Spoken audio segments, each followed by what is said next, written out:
Cardinals have not been home since before the All-Star break, and tonight it's game number 1 of a 4-game set against the Houston Astros. With Rick Horton, I'm Dan McLaughlin, and the Cardinals have a chance maybe to beat up on some teams in this homestand. I actually think there's some pressure on the Cardinals because the expectations are high. 7 games at home against teams you should beat. I think most people are thinking the Redbirds ought to win 6 out of 7. All right, looking forward to this one. It's game number 1, Houston and St. Louis. Ricky breaks down the pitching matchup when we come back.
For the Astros in Game 1, he's had trouble with fastball command. The Cardinals have already beat him 3 times this year. Kyle McClellan hasn't won since May. He was off to a great start. Needs his curveball to be effective.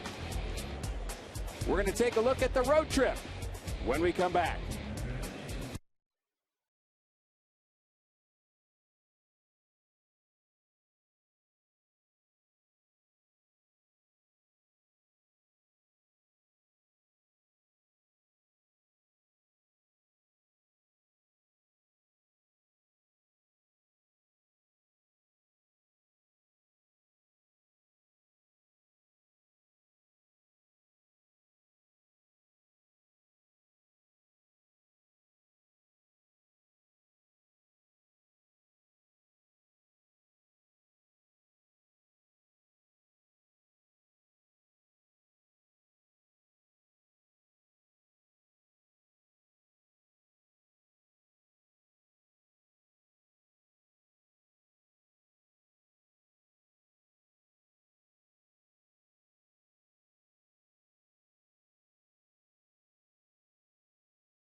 watching the side session of Jaime Garcia.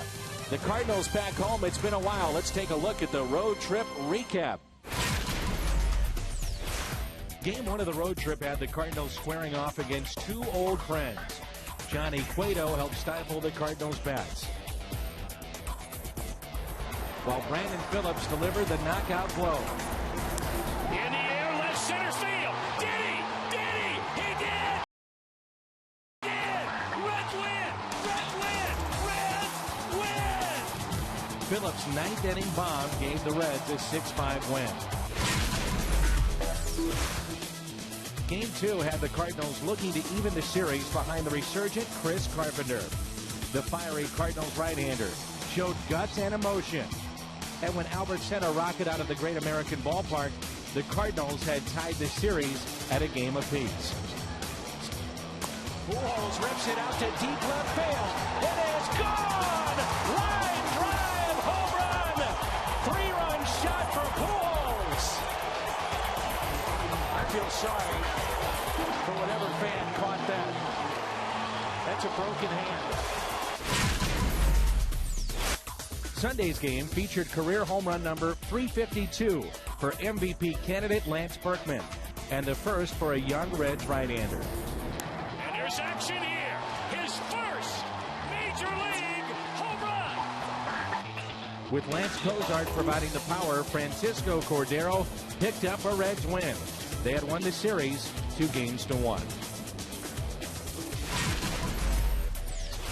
The opener of the 3-game series in New York featured the return of two Mets stars, Carlos Beltran and Jose Reyes. But in the end, it was an old Cardinal, Jason Isringhausen, who put the finishing touches on a 4-2 win and picked up his 294th career save.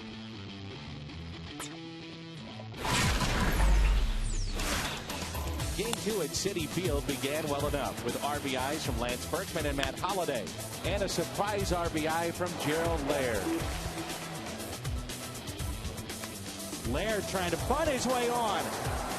Unbelievable. Gerald Laird bunts his way on, and with that bunt, he puts the Cardinals on top, and Tony's trying not to smile.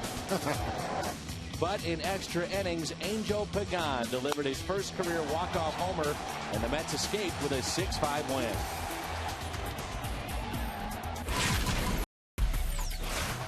The series finale against the Mets took place in a blistering Thursday afternoon in New York. Albert Pujols heated up the top of the first with a long home run, and Jake Westbrook chipped in with arguably his best start as a Cardinal.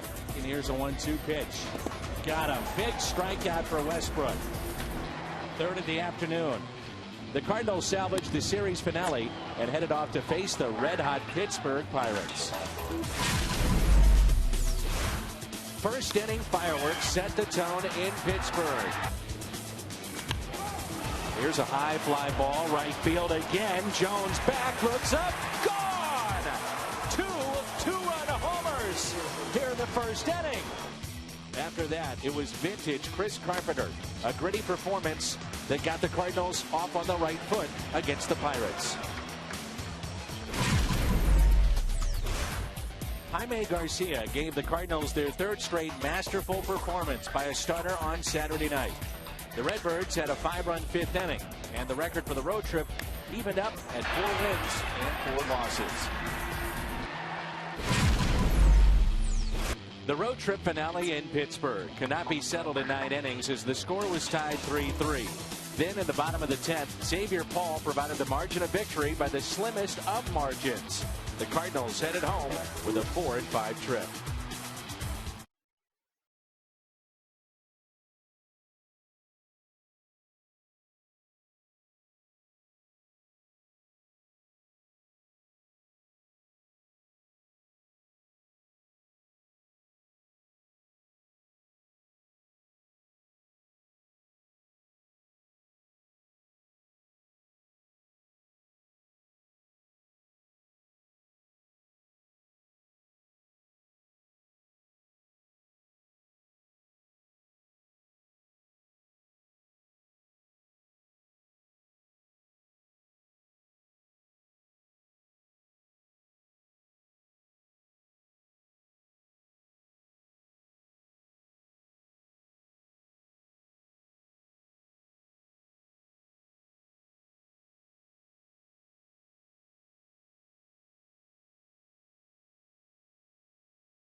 For baseball tonight, Michael Bourne and the Astros trying to turn things around.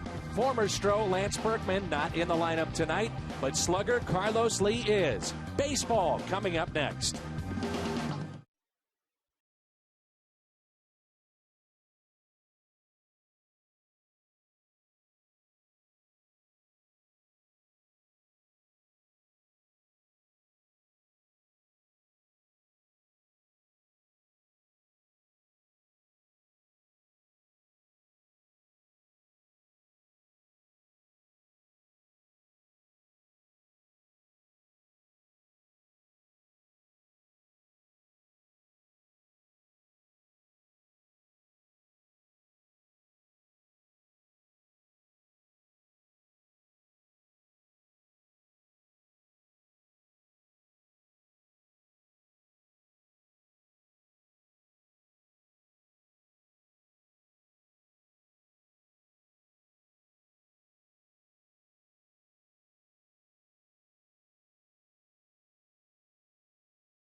Is brought to you by Budweiser. Great times are waiting. Grab some buds. By Chevy. See your Mid-America Chevy dealers. By Southwest Airlines. New Rapid Rewards. Unlimited reward seats and no blackout dates. By Dobbs Tire and Auto Centers. #1 in quality tires and expert auto service. And by Steak and Shake. Life needs flavor. Stay cool if you're home. Gather around the TV and enjoy some baseball tonight. Cardinals back home in St. Louis.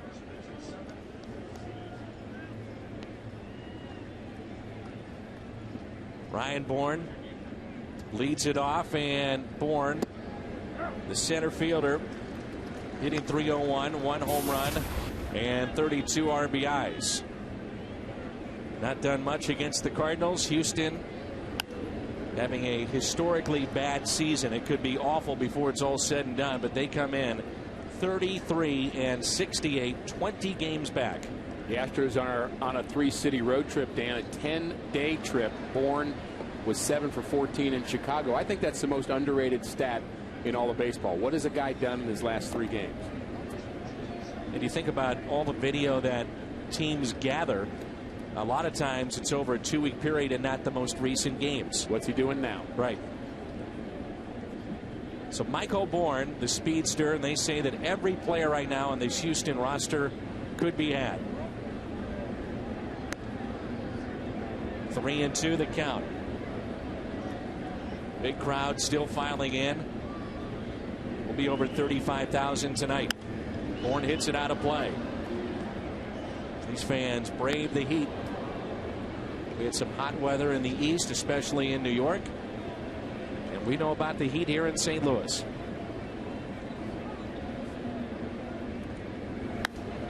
Here's a fly ball out to left. Matt Holliday is under it. And there's one away. Let's take a look at the lineup for Brad Mills tonight with Bourne, Bourgeois, Pence, then Lee, Johnson, Varmus, Altuve, Quintero, and the pitcher is Happ. It's 91 degrees tonight, and a look at Kyle and his scouting report. The scouting report on McClellan: avoid the big inning. He's had trouble with that. He also has to handle the hot Bourne and Pence. Pence is always problematic for the Cardinals, and he's got to keep from throwing hanging pitches, particularly the cutter. McClellan's given up 14 home runs so far this year. Be curious to see how this field plays tonight. Saw that time lapse, the pregame show, and there's a base hit for Bourgeois, who could really run. He's on his way to second base and in with a one-out double. But we understand that this surface is supposed to play a little bit faster than prior to the All-Star break.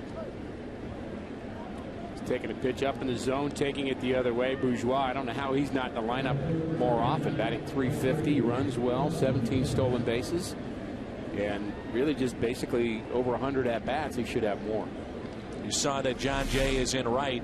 You know, Tony La Russa would love to have Berkman going against his former team. He's had great numbers against Houston this year, but he's dealing with a sore shoulder. We'll have more on that coming up in the third inning with Jim Hayes.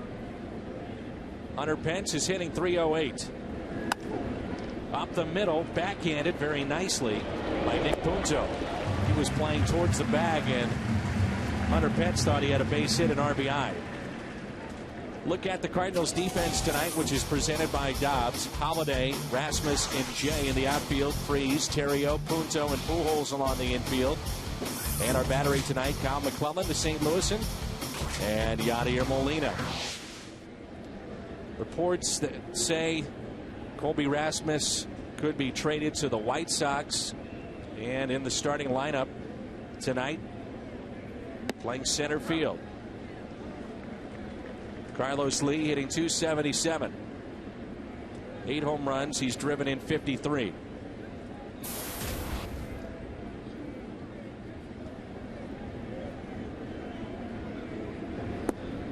Your experience, Rick, how do players deal with that when they hear their name in the press and talking about trade rumors and what may take place? Some players handle it well, others do not. Colby had a couple of hits yesterday, including a home run, so it didn't seem to bother him. And a ground ball to short. Terrio takes his time. Over to Albert. Houston strands a runner. Cardinals coming up in their half of the first.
And Milwaukee all atop the NL Central. The Cardinals with a record of 53-48.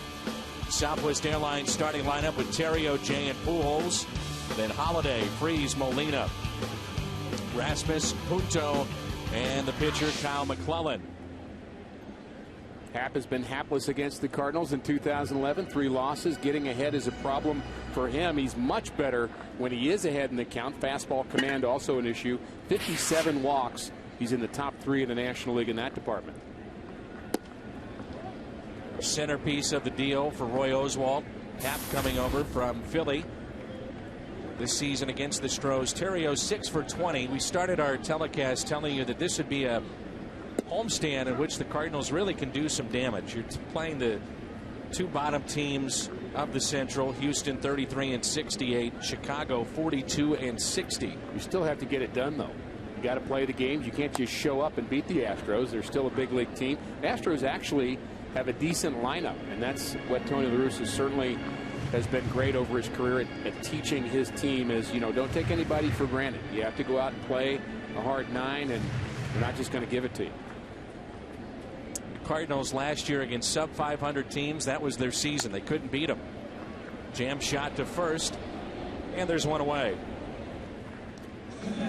Let's meet Houston defensively tonight. Behind Happ, Bourgeois, Bourne, and Pence in the outfield. Johnson, Barmes, Altuve, and Lee along the infield. Happ and Quintero the battery. Jose Altuve. Not a big guy, obviously. Listed at 5'5", the second baseman of Houston. And John Jay looks at a strike. Tony La Russa saying the other day, Rick, that John Jay primarily will be his center fielder down the stretch. You love him in the second spot. He always has good at-bats against left-handers, too. Doesn't really give in. He's able to take that slider the other way. Happ's going to try to get him with breaking balls, of course. Bust him in with a fastball. But Jay has shown that he has very solid at-bats against left-handed pitching. And there's a strike at the knees. Mike DeMuro calling balls and strikes. Corey Blazer at first, Andy Fletcher at second, Jim Reynolds is your crew chief, and he's down at third. The 1-2 pitch hit out of play. Chance over the weekend to see Pittsburgh for the first time since early April. What was your impression of the Pirates? Not much on the offensive side. Their pitching is decent, particularly their starting pitching. Hanrahan we only saw for an inning. He is certainly a legitimate closer. But the offense, you know, not a lot of pop in that lineup. They have a couple of guys on the disabled list, but I would suspect that they'll fade a little bit. Still happy for Clint Hurdle and the job that he's done there. He's done a great job. There is no doubt about that. To be this late in the year and tied in the Central Division. Big gap in right center field for John Jay. We don't see teams shade him to the opposite field like the Astros are here. Yeah, I noticed that too, Dan. Big gap out there. The right fielder Pence basically in normal right field position, but Bourne really shading him the other way. Triple territory out there in right center. Definitely. Here's a 2-2 pitch to John Jay. Line foul. You think about if you're Cincinnati, you're a game under 500. And yet only 3 games out in the Central Division of the National League. A lot of question marks with that team now. They've got pitching issues. Dontrell Willis back in the rotation. Cueto and Volquez up and down. Scott Rowland now on the disabled list. Not really sure that they know who they are yet. Competitive at bat again by Jay. This is what you were talking about, especially hitting in front of Albert Pujols.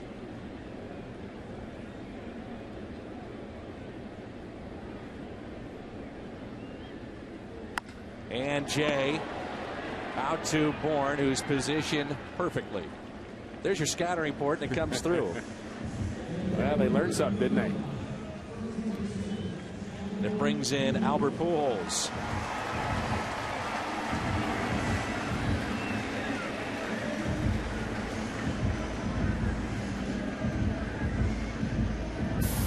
Pujols is 7 hits shy of 2,000 in his career.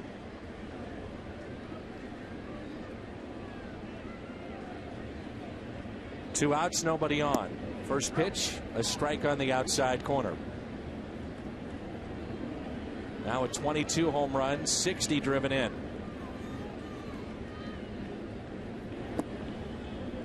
This left-hander Happ is 1-5 against the Cardinals lifetime, but that one win was a 2-hit shutout. He was outstanding in that game. And he's a guy that early in his career with the Phillies was a winner. And a little bit different story here with the Astros. Pujols base it out to left.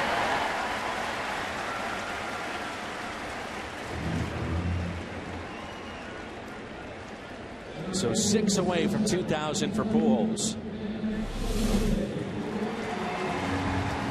Pitch up, laced to the left side. Albert's starting to find holes a little more, starting to find the long ball, as what we saw on the road trip. Cardinal fans missed some of those games. He was driving the ball to right field with much more authority than we've seen in the last month or two. Would that give you an indication then that he's more locked in? No doubt. He's hit some balls to right field, but you can think of the balls he's popped up to the right side or maybe lazy fly balls to right field, but he was driving the ball to right center on that road trip.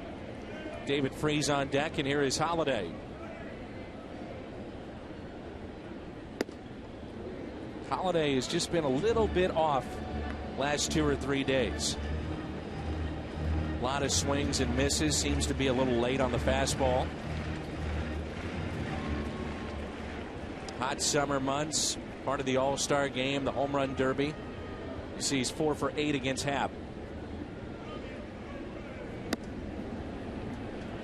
So where Tony La Russa usually is able to use some of those interchangeable parts to give guys a break. We understand the heat will be here all the way through Friday.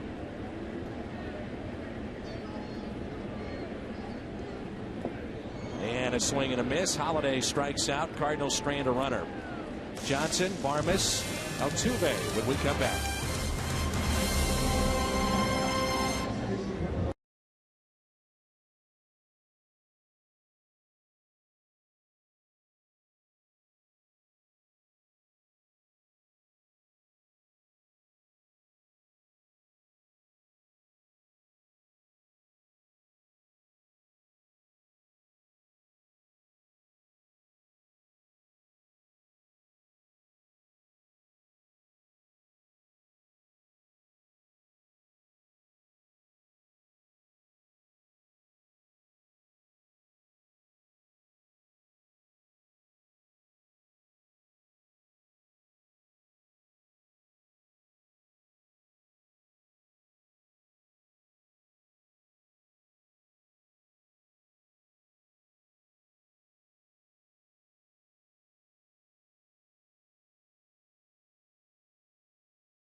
It's May 19th. He's 0-5. Rick, what's been the difference? Well, nearly 10 weeks ago, the last time he won a game, that was against Jay Happ, by the way, that outing. But Kyle McClellan not as sharp with his command, leaving some balls up in the strike zone. Curveball's a key pitch for him. He can't really stay away from the big inning, too. That's been a problem the last 4 or 5 starts. 3 runs, 4 runs in a particular inning do him in.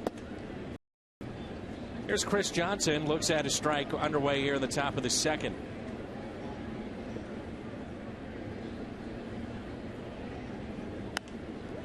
Johnson hits it out of play. 6 home runs and 35 RBIs from their third baseman. That probably isn't going to cut it. Well, he's moved up in the order. His numbers haven't gotten any better. He was batting 7th and 8th last time we saw him. This team really struggling offensively, Dan. They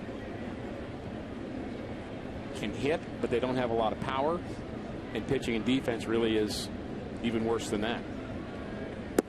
And a swing and a miss. First strikeout for Kyle McClellan. Let's take a look at this time lapse. Interesting video here with U2 coming into St. Louis, performing the concert, dug up the field, the stage, and Bill Finley having a heart attack watching this.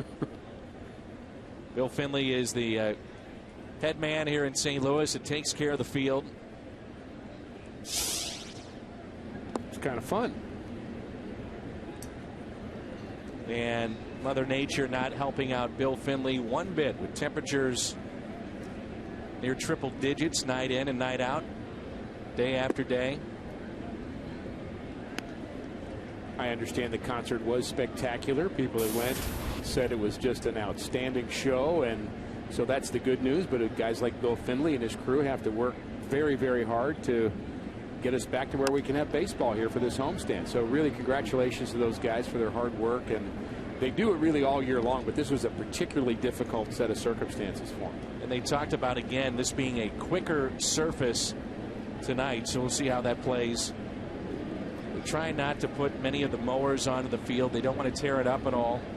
And you wonder if that root system has taken place at all since they put it back in. Fly ball into center field. Colby puts it away, 2 outs. Before tonight's game, Fox Sports Midwest and the Cardinals recognized Lake Road Elementary School as the most enthusiastic Doing It Right school this year. So congratulations to Lake Road Elementary School and the Doing It Right program. Al Raboski does a wonderful job with that. Mike Claiborne's a part of it. John Mabry.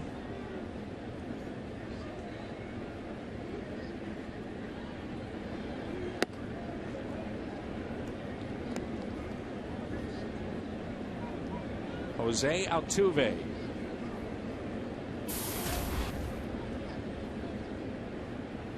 You've really got to get it down in the zone to him.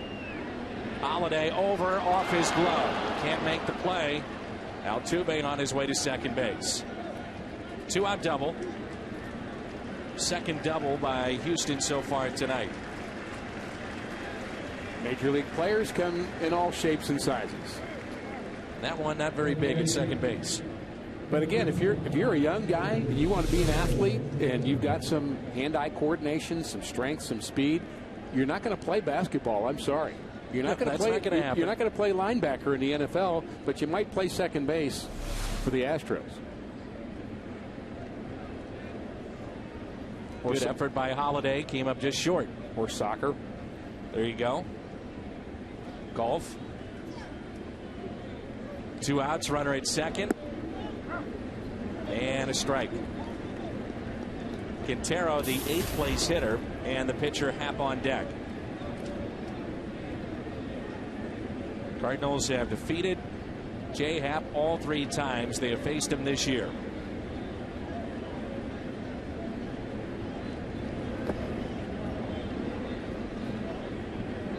Matchups for this series. Westbrook and Myers tomorrow, and Jake coming off one of his best starts of the year against the Mets. Wednesday night, Carpenter and Bud Norris, and Jaime Garcia, Wandy Rodriguez, pair of lefties on Thursday night. Then we'll welcome the Cubs to town. All 4 games in this series and Friday night on your exclusive home of baseball this summer, Fox Sports Midwest.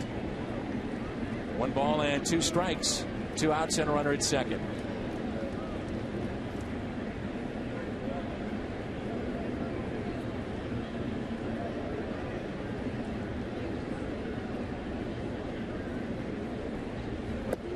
Breaking ball that's taken up. How do you improve day by day, Rick, that breaking ball, which at times for McClellan is so sharp? Yeah, it's a field pitch, and you just got to keep spinning it up there and get the right release point. There's so many things that go into it in terms of how it feels in your hand. But, do you grip it hard? Do you grip it loose? Where is it on the seam? The release point out in front of you. To me, when McClellan struggles with the curveball, the release point's not right. He's either releasing it too soon, his body's out in front of his arm, and the ball kind of stays up just a little bit. Doesn't have the same sharp break and results in a hanger. Base hit into center field, and it's 1-0 Houston. 8th place hitter Quintero reaching for it, drives in the first run of the series. It was a 2-out double, and now a 2-out single to bring in Altuve. Now this wasn't a bad curveball from McClellan. Pretty good location. Maybe not the sharpest curveball he's ever thrown, but a good spot.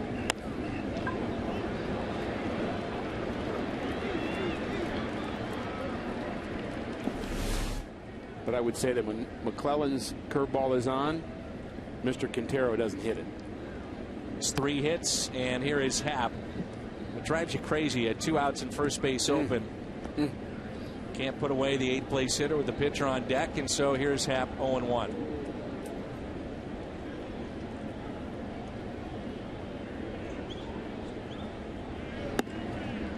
0-2.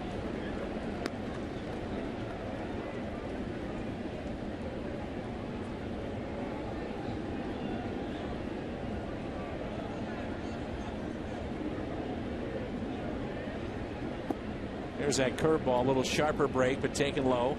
1 ball and 2 strikes, 2 outs and a runner at first.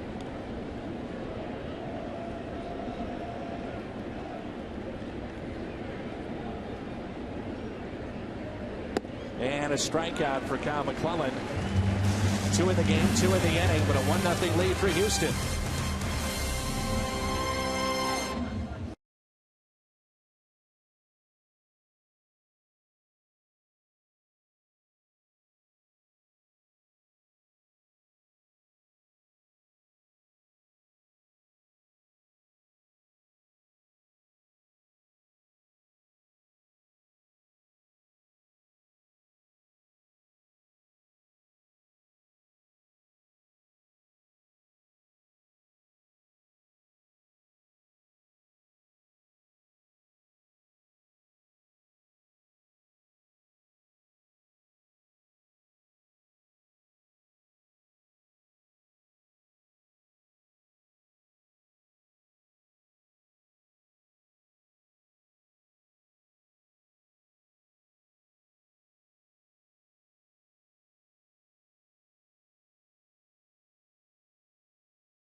And a look at what the starters so far have done against St. Louis for the Houston Astros. Not mentioned there or pictured there is Wandy Rodriguez. We'll see him on Thursday. Bud Norris, no surprise, 3 starts, ERA under 3. The Cardinals still haven't quite figured him out.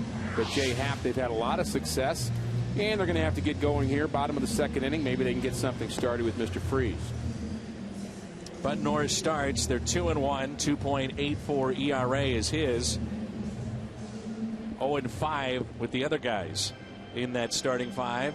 Cardinals' new ticket pricing system. Great deals throughout the season. And our dynamic deal. Terrace level tickets Friday and Sunday just $32. Cubs and Cardinals weekend tickets now at Cardinals.com. We should tell folks that you may be surprised that you're probably thinking it's sold out, and it's not. So if you're looking to come to Busch Stadium, do it this weekend. Cubs and Cardinals, not sold out.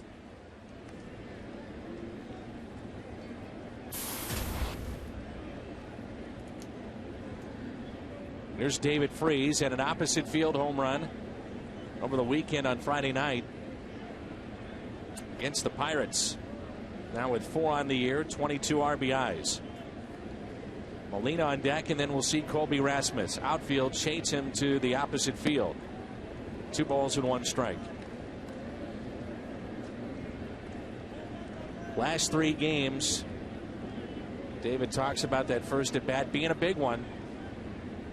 5 for 10. Always want to get off to the good start, and obviously David Freese has done that. Freese is a little bit like Matt Holliday, where he can get into a funk and have some bad swings, maybe over a game or 2.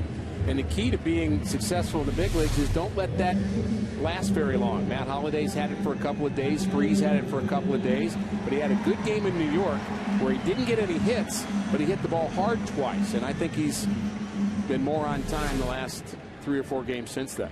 Base hit, David Freese, and it brings in Molina. How about the series that Yachty had in Pittsburgh? A couple of home runs, and he's 6 for 19 against the Stros this year. Not that home run to center yet. Also hit one off the foul pole down the left field line.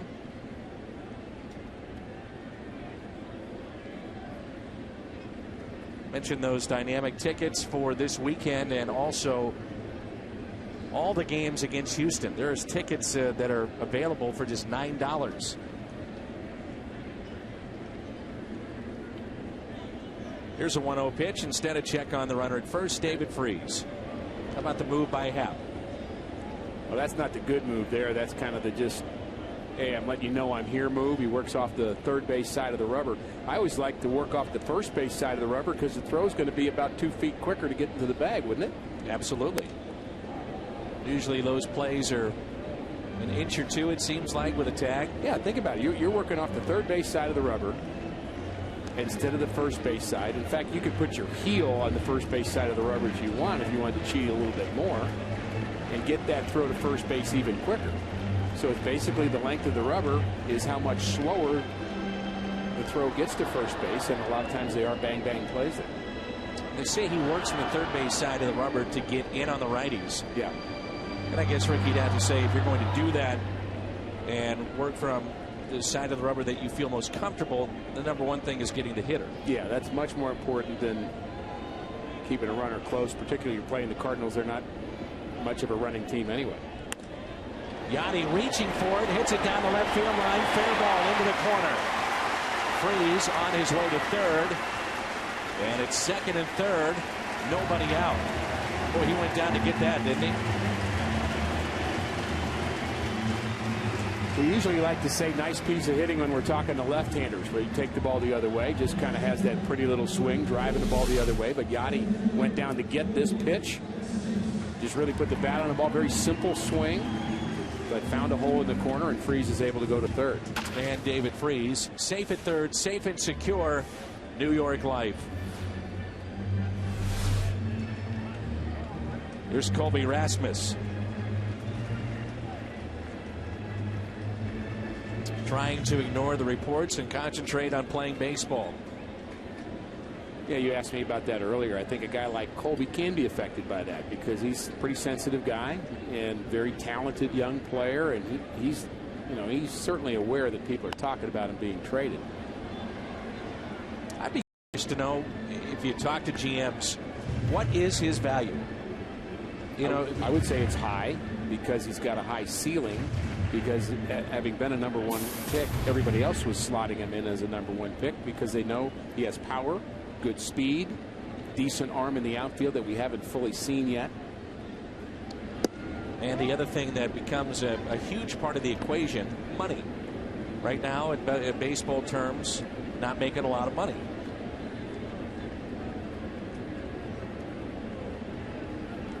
One ball, one strike. And a chopper to second. Tough play, but made, and the run will score. And it's tied up. It's 1-1. The RBI for Colby Rasmus is 38. Also advancing Molina to third base.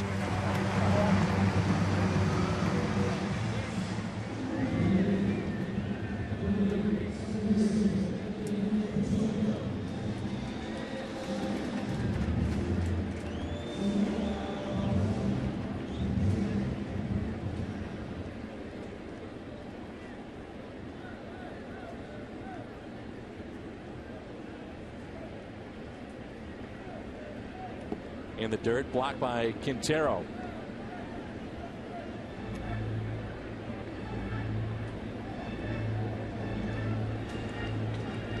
One game, 1 ball, no strikes. Cardinals half of the second.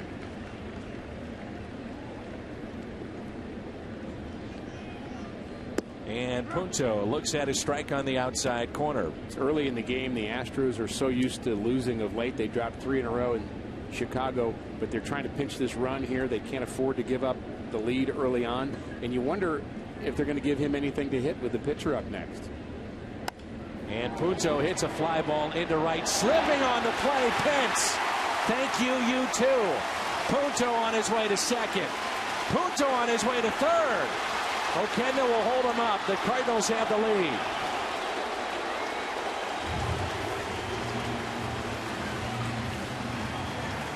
We wondered about the footing at the ballpark after the concert. There's your answer.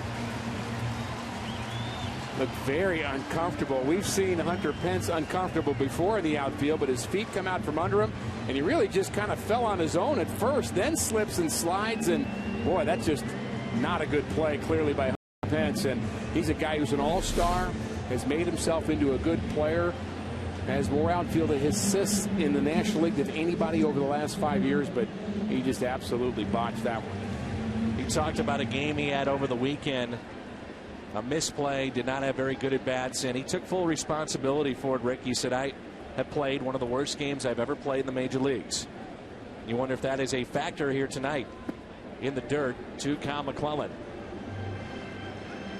How that carries over game by game. And it's so easy and cliche to say, well, you have to put it behind you, but it's human nature to think about it. And it's also cliche to say what my college coach told me to say is at the end of every day you look in the mirror and you look at that person in the mirror and you say, did I play well today or not? Did I do what I could do to be a better player? And you won't get any lies there if you look in the mirror.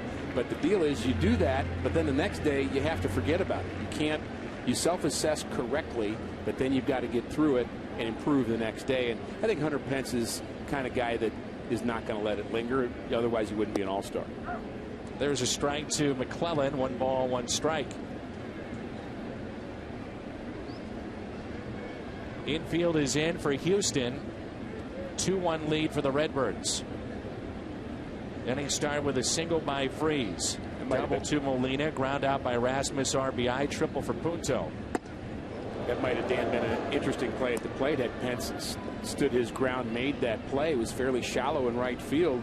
Molina, the runner at third. Pence with all the assists, but not a strong arm. That might have been an interesting play. I think it's worth you repeating those numbers on the outfield assists. And is that a byproduct of teams not thinking he can throw? So let's challenge him. That's part of it. 50 outfield assists since 2008. #1 in the National League.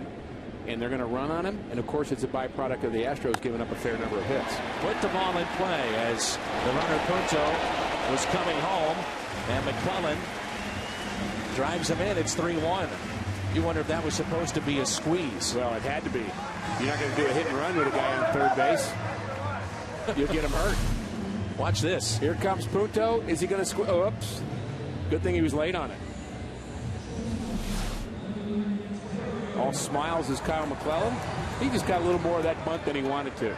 He bunted it hard to second base is what he did. And a 3-1 lead for St. Louis. So 2 outs and nobody on. And here's Ryan Theriot. Pitch in the dirt. Rick, I'm sure you played on good teams. Well, I know you did. And I know you played on support teams. And you wonder right now what's going on in that dugout. Some of the minds of the players of Houston, like, here we go again. Jump out to a 1-0 lead. Now we're trailing 3-1. It's not that much fun, even though you're in the big leagues and you love having the job. But when your team is losing, you start to think about, okay, how many more days left and where are we going to go in the offseason? And I wonder if I'm going to be on this team next year. I wonder if my manager's still going to be here. You start thinking about all kinds of things, and it's hard to just enjoy it and relax and play your best once you get that negative spiral going. And certainly the Astros are in one right now.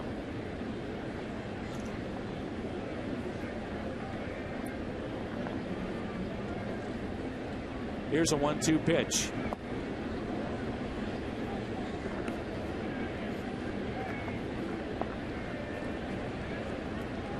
Two and 2 the count.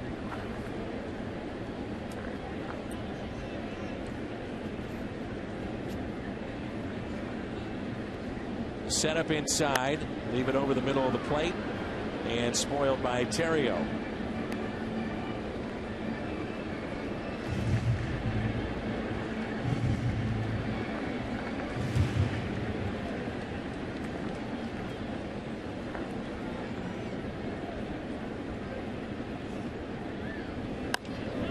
And a fly ball, shallow right. Pence coming on and makes the catch. Misplay in right by Pence, and it cost half. Cardinals on top.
To the top of the third, and the Cardinals have a 3-1 lead.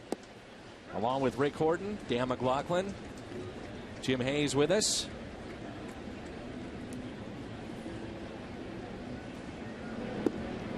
Jim going back to old reliable today as far as interviews are concerned. For a number of years, it was Ryan Franklin.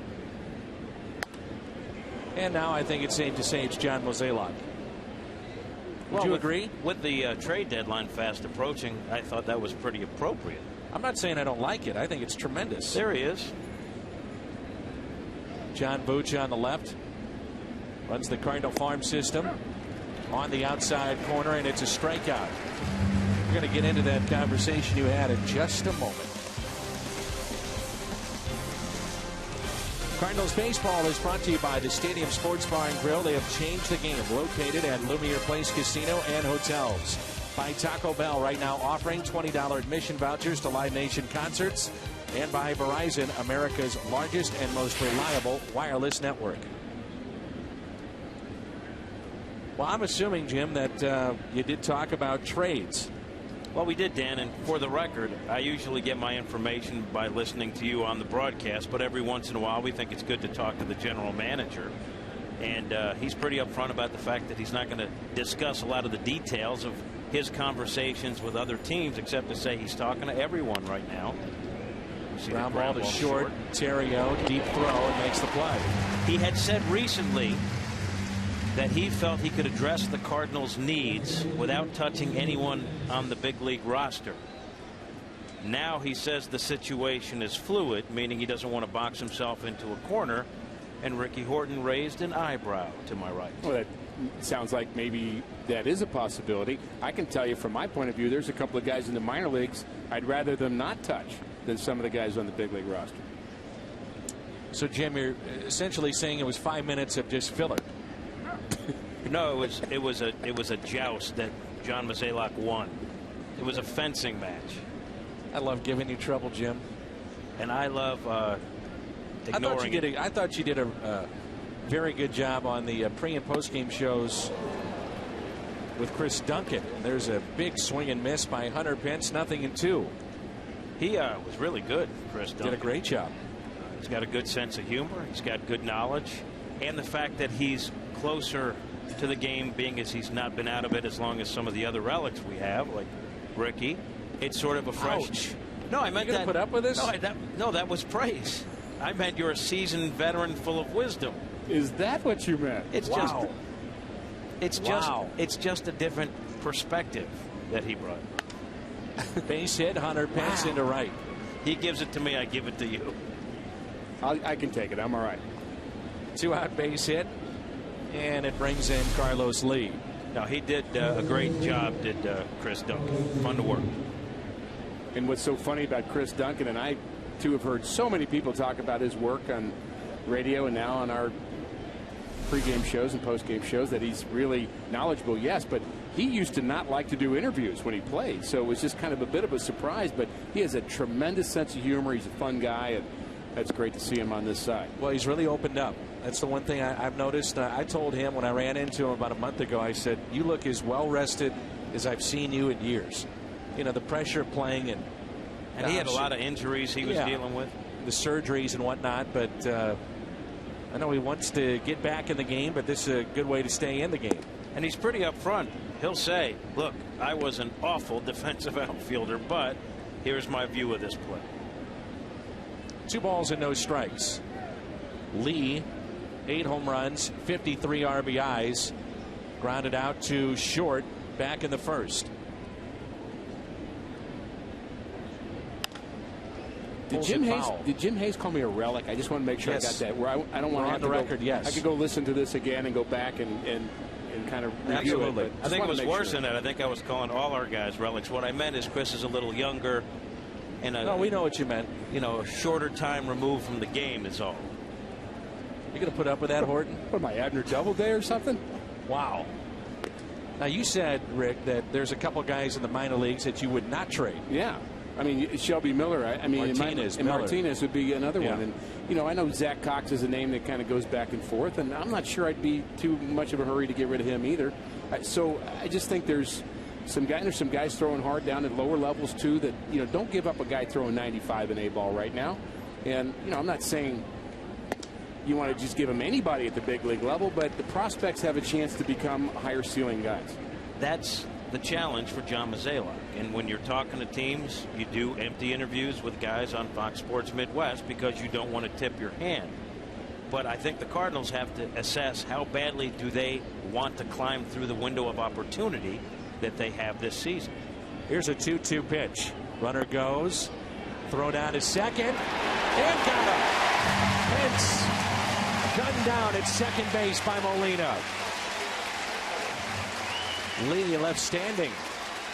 And again, we see it time and time, night after night. Strong throw by Molina.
.com @Bat11 app for your iPhone, iPad, Android, or BlackBerry. Visit Cardinals.com for details. John Jay, Albert Pujols, and Matt Holliday. A steamy night here in the Gateway City. That's ball one. Jay lined out to center first time up. We talked about the positioning of Michael Bourne in center field. We questioned it, but it was perfect. First time up, he lined right to him. Along with Rick Horton, I'm Dan McLaughlin. Jim Hayes is with us.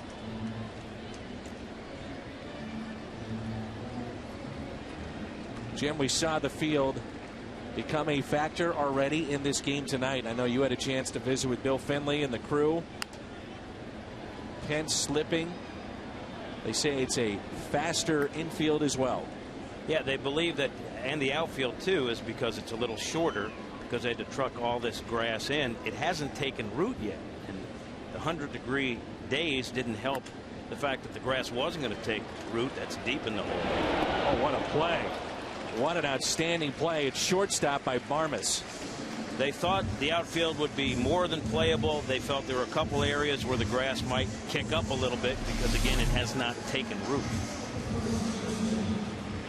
Backhand by Barmes, off-balance throw makes this look easy. They have really upgraded defensively since Barmes has been back. He was on the disabled list. We look at the not-so-close place on our close play at first base on our Fox Mo. Clint Barmes grew up in Indiana and grew up a Cardinal fan. Played at Indiana State. Pujols reaching for it. Fly ball out to left, and the catch is made. What about the... you look out in center, the batter's eye, and the grass that's there. And it certainly is discolored, and obviously there's been some damage out there. Well, they trucked in 110,000 square feet of grass to replace the grass that would be taken out. They didn't count on the power cords in the grass by the batter's eye burning the grass out there. So there are some definite marks out there, and they think with time that'll go away. But that's from the power cords that were used in the concert.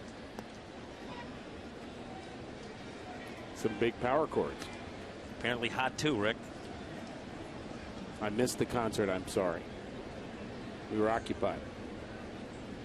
Did hear it was great, though. 2-0 to Holiday. You guys were talking about Bill Findlay. He watched some of the concert, but being the head grounds guy, he said he couldn't enjoy it. He was like, after 2 songs, that's plenty. Good night. Go home.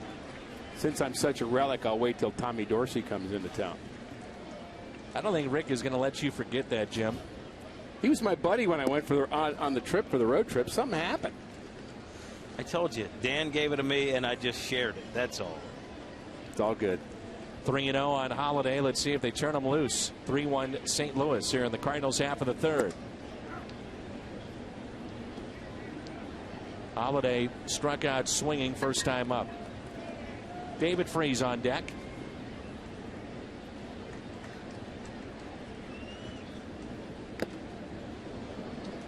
Late again. 3-2. Lance Berkman not in this lineup, Jim. A right rotator cuff strain. Says he'll rest today, see how it feels tomorrow. He doesn't think, as that pitch is fouled away, it's anything serious. A couple of days. Mo said it happened to him on his final at bat yesterday in Pittsburgh. You remember he hit the ball to Cedeno, and he said something was weird because Cedeno ran away from it. And he said he didn't feel pain until he got to first base, but there was something there. And he was checked by a doctor today, x-rayed, all that, and it's just a little strain. So nothing serious. We're told nothing serious. The Astros traded him away August 1st of 2010. Since then, 65 and 95 since Berkman has left the Houston Ball Club. 65 and 95, and they only have hit 92 home runs in that time. Obviously, Berkman has hit a bunch with us. And a bunch against his old team. 5 home runs this season, hitting .462 with 12 ribbies. The Cardinals miss his bat. Here's a 3-2. Fouled straight back by Holiday. Houston has 9 home runs in the month of July. Berkman has 7.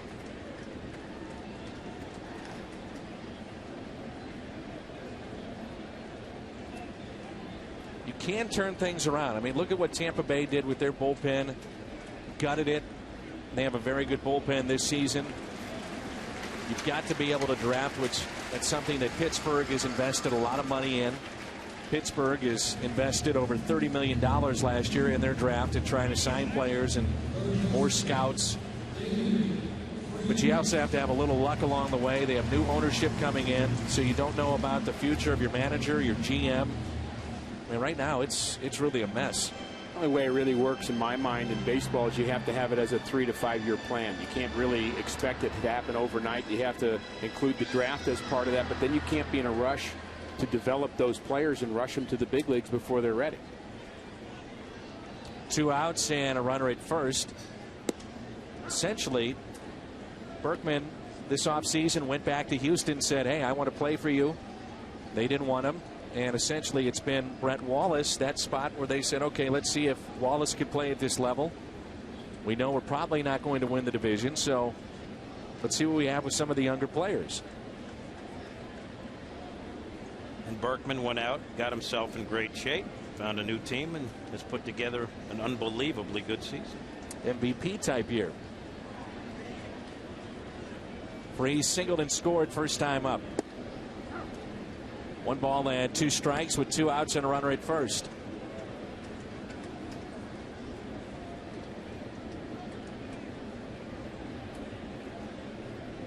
Game number 102 tonight for the Cardinals. 2-2.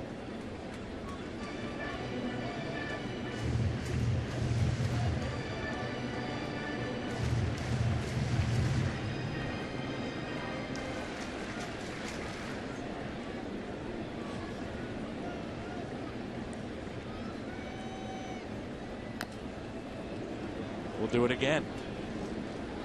You just joined us. The Cardinals picked up 3 runs in the bottom of the second after Houston scored first on an RBI base hit by Quintero. RBIs for the Cardinals from Rasmus, McClellan, Punto. 3-2. They also said, Rick, that this has been a problem with Happ, is that he will get 2 strikes and then go deep into counts. He can't put hitters away. Yeah, the fastball command we talked about at the onset, that's part of the problem, and the walks are just way too high. 57 going into the game. Holiday was his first walk, but maybe another one here. We'll do it again on 3-2.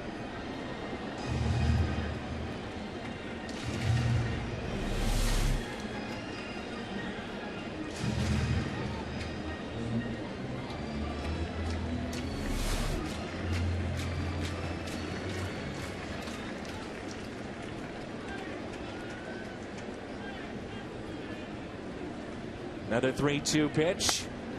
Hit out of play. We don't see Freese turn on a lot of baseballs, but we do see him hit for power to the opposite field. Yeah, he's really protecting now with 2 strikes. He's protecting against the off-speed pitch. He doesn't want to commit early, so he's a little late on the fastball. But I think his natural stroke is to right center anyway.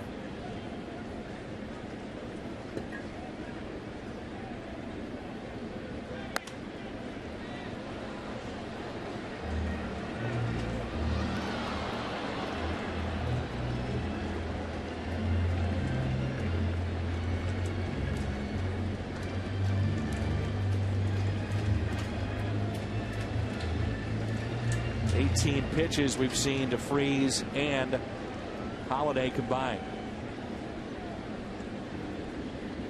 Here's a 3-2.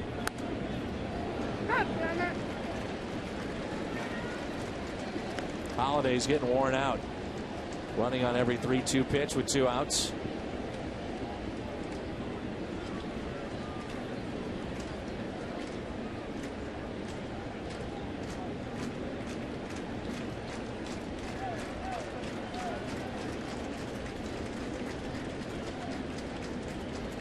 Two pitch, off speed pitch, couple of hops to short. Barmes makes the play. Lee leads it off when we come back. Jim, as always, great job. We'll see you on the postgame.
Three-time All-Star Carlos Lee leads it off.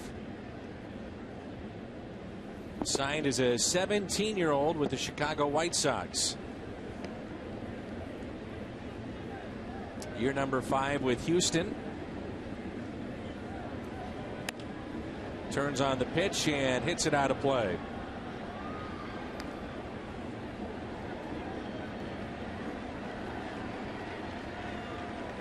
And here's our strike breakdown on our 2 starting pitchers. And we're looking at the swings and misses. Balls put into play. Kyle McClellan actually has one of the highest percentages in all of baseball in terms of strikes being put into play.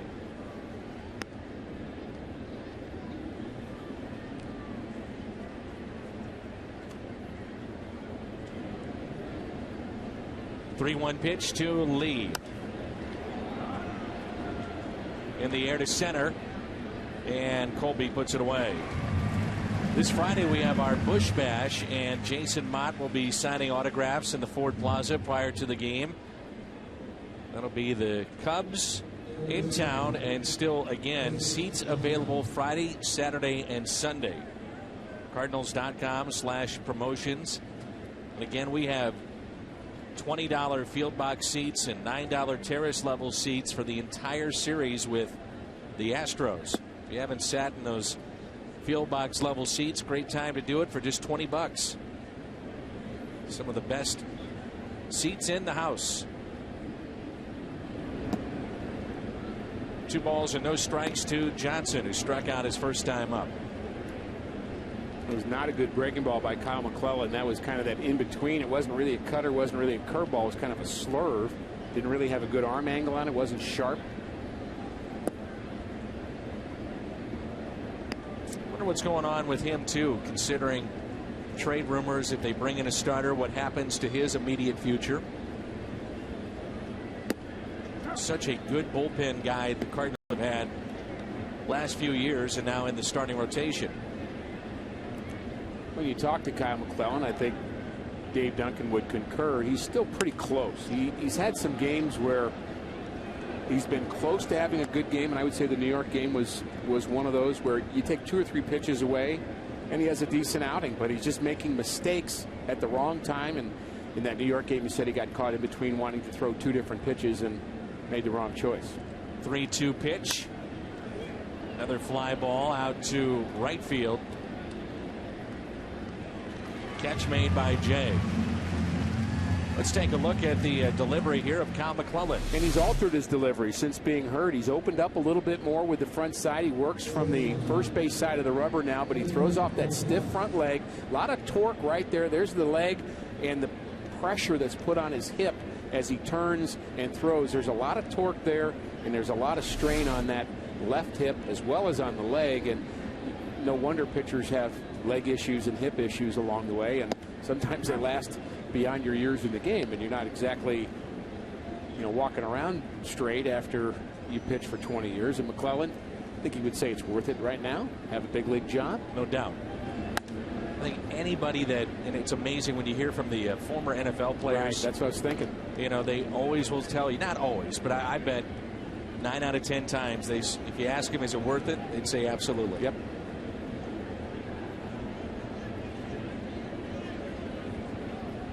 0-2 the count on Clint Barmas. Going back to the New York game too, Rick, if you remember, it was a pop-up that David Freese almost came up with near the camera well off his glove, and then Carlos Beltran, same at bat, he would have been done. McClellan's out of the inning if the catch is made. Instead, Beltran hits a 2-run homer. And a double play should have been turned earlier in that inning, which would have made it even a moot point, but Freese misses the pop-up. Tough play, of course, for David, but there was also a foul tip that wasn't held on by the catcher, and that could have also ended the inning. 1-2, another fly ball out to left. Holiday under it, makes the catch. Molina, Rasmus, Punto coming up. Cardinals on top.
Boats and Tracker Boats, Friday, August 19th. You'll spend the night on the field at Busch Stadium. Cardinals.com/campout to find out more. Molina has made his presence felt in this ball game already, gunning down Hunter Pence with a caught stealing, also doubled and scored back in the second. Conversation about signs with Kyle McClellan, who missed the squeeze play. Jose Oquendo saying no to everything that Kyle McClellan was saying. Basically, I could just picture Kyle saying, well, I thought you did this, and Cheo just going, no. It looked like everybody else in the dugout when he went in knew the sign. That's right.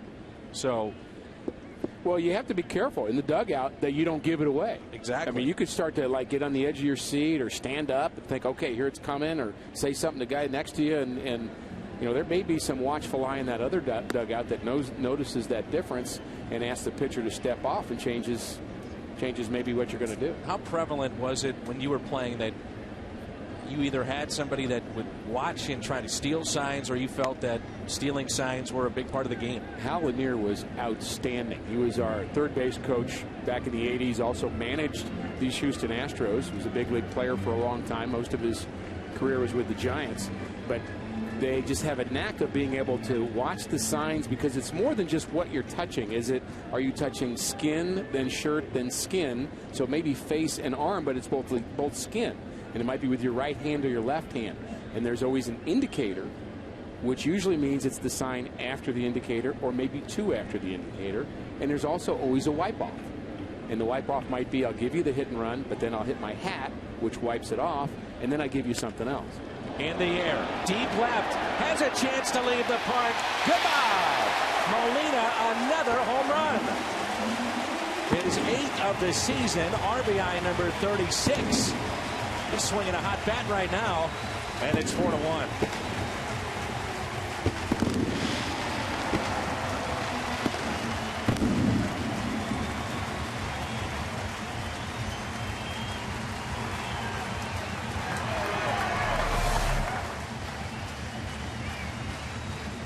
And Molina's hitting the ball down in the zone very well. He doubled in the first inning, almost the same swing, but he gets this more on the sweet part of the bat and hits it into the bullpen. You're exactly right. That's twice now in this game he's gone down to get those pitches.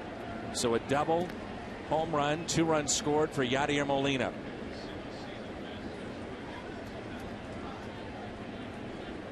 Matches his single season best of 8 home runs. Did that in 2005. Heard an interesting interview recently by Oral Hershiser, who said that for a 5 or 6 year period in the major leagues, they weren't calling the high strike. It turned all big leaguers into low ball hitters, and they started to handle that pitch a lot better, which made it tough on pitchers. More guys were being trained to hit that ball down in the zone. Cardinals have had a good number of low ball hitters over the years. Ryan Ludwig, very good at hitting the ball down in the zone, and Molina's another one. Here's a 3-0 pitch to Colby. Swinging away on 3-0. Go back to the signs for a moment, Rick. How often did a manager change signs? Was it series to series, game to game? You might have it for months on end, but when there was a trade, you'd have to change them. Absolutely. Because you wouldn't want the guy on the other team to know. And sometimes they'd be series to series if you were concerned about a particular team being good at stealing those signs. Was there a team that was good when you were playing, stealing them? Not that I can recall. I know that we had so many battles with the Cubs and the Mets, and we were just so tuned into those kinds of things, like the signs. And I know that the Atlanta Braves were pretty good at that, because I can recall a couple of times Ken Oberkfell being the third baseman, and Chuck Tanner was there, and they were pretty good at expecting the squeeze. And they weren't a very good ball club at the time, but they were well coached on that department of stealing signs. And it's really an art, because I can look at it and I don't know what I'm seeing. And Hal Lanier could look at it and he'd say, squeeze. And I don't know how they do it, but they do it. 2 balls and no strikes on Poto. See, this is where I hit my double, and then up here was where the home run was hit. It's got to be a good feeling. 3-0. Yeah, and Albert say hit 400 and then come talk to me. Good point. Yeah, I know that feeling. Been there, done that.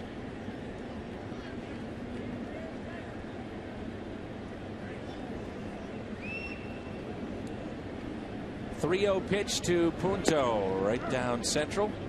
3-1.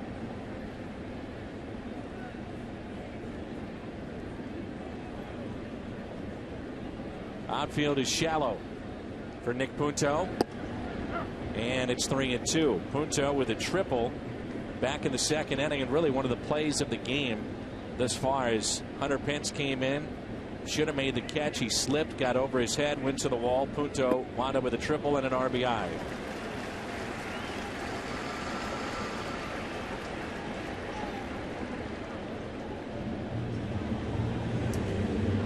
As I can recall, I don't think I ever remember a time knowing our signs.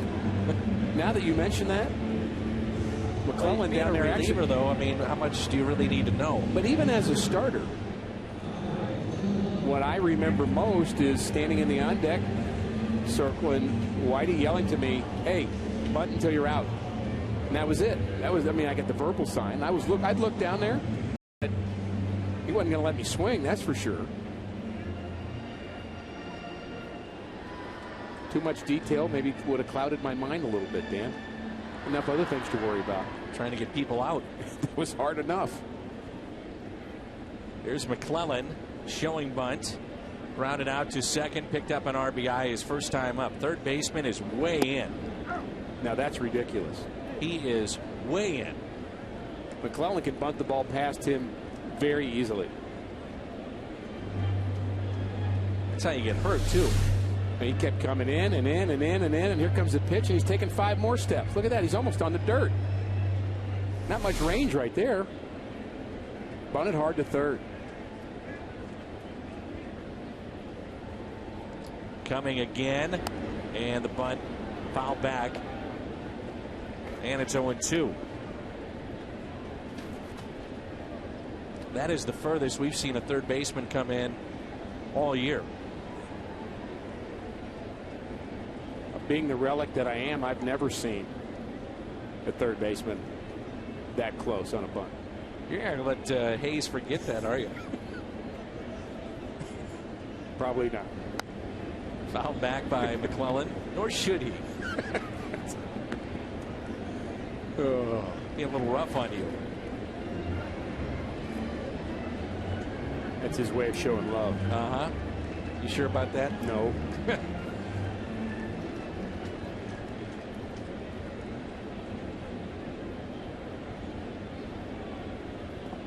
In the dirt, thrown down to first and back in safely. Punto is calling time, and he may be hurt.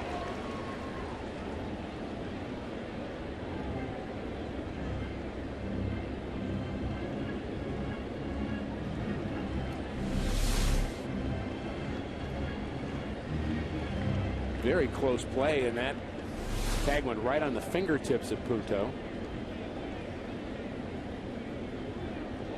There's the better move for J-Hap.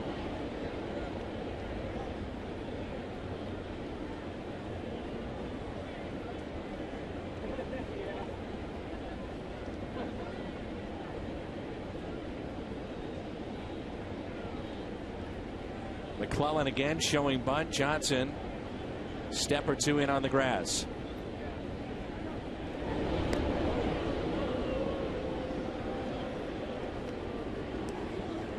To throw over twofold, Rick, just to see if McClellan shows bunt, also to keep Punto tight at first. Yeah, that's another issue, is short lead, but will he bunt again? I think he will. Showing bunt, and he gets it down this time. Only plays to go to first base. Lead covering, advancing on the sacrifice, Nick Punto.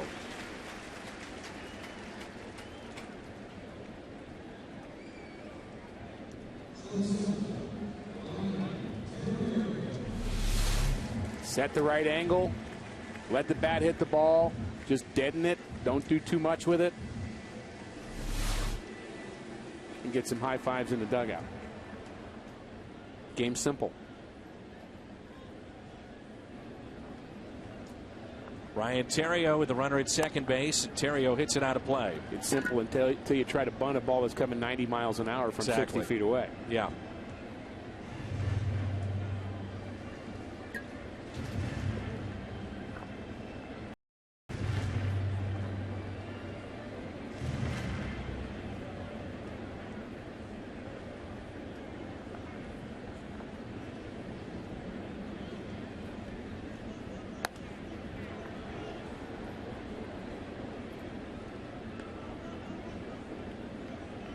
0-2 the count, Ontario.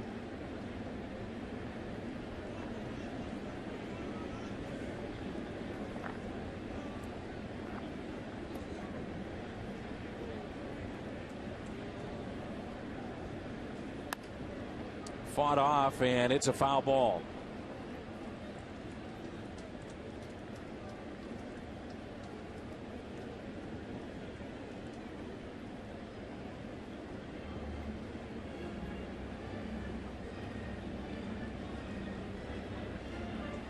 Ontario grounded out to first, also flied out to right.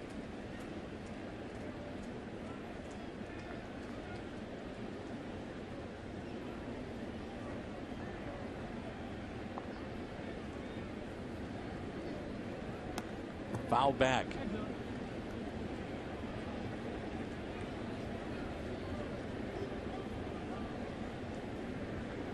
By inning, already 93 pitches for Happ. 93. And we've got 2 outs here in the Cardinals' half of the 4th. That's a day's work.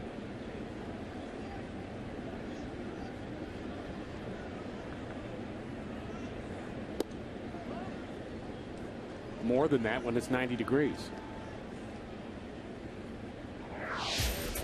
Jay Happ has been much better this year when he has been ahead in the count. Conan's batting just 166. But look at the behind in the count, 449. Huge difference. Chopper up the middle. Tough play, and it's made. Ontario is 0 for 3.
Visit mo.com to start planning your next Missouri getaway. Welcome to Weston Brewing Company, featuring live music, art, food, drink in the region that is a must-see for everybody, families of all ages. And the best part, admission is often free. Visit mo.com to find out more.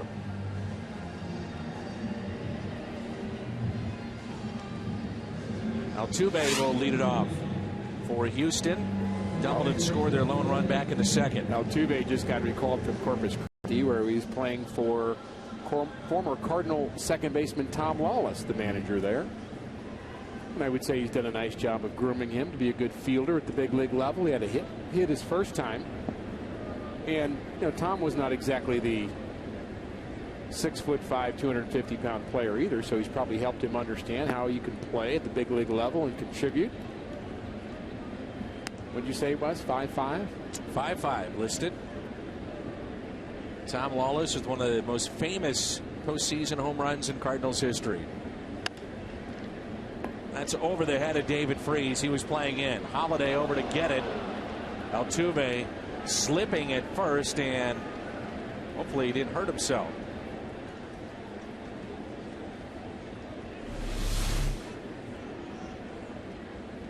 He just hits down on this ball. The dirt hard enough to get it to bounce over the head of David Freese.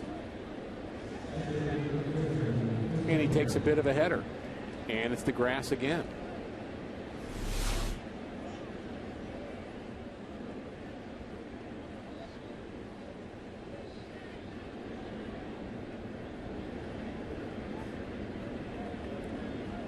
Here is Quintero. Tom Lawless, one of my favorites, by the way. And a great manager for young players. You know, a lot like Bob Forsch, another former Cardinal who is coaching at the minor league level. He's with the Cincinnati Reds. Guys that just know how to play the game the right way. Tommy's been coaching since he got out of baseball and been with a number of organizations. And he's part of trying to rebuild this Astro organization. He says that they've got some very talented pitchers, particularly at AA level.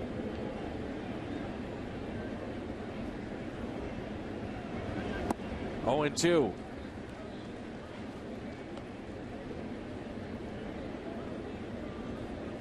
Pitch count for Kyle near 70.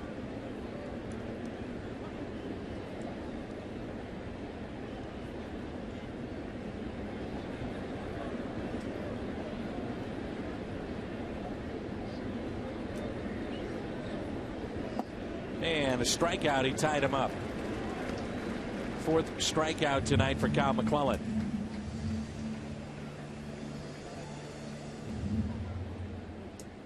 We talked about this earlier, the number of swings that resulted in the ball being put in play since 1996. Only Mike Morgan a higher percentage than Kyle McClellan. That's balls that actually make contact where the ball gets in play as opposed to a swing and a miss. You're going to get hopefully outs with a lot of those. Mike Morgan was a former Dodger. Actually, he played with I think he played with 16 big league teams, if I remember it correctly. Throw to first. Altuve back in. Was it that many? He played with, I mean, I know he played with the Cubs and the Dodgers and the Mariners and the Cardinals for a short time. 96, Came up with Oakland.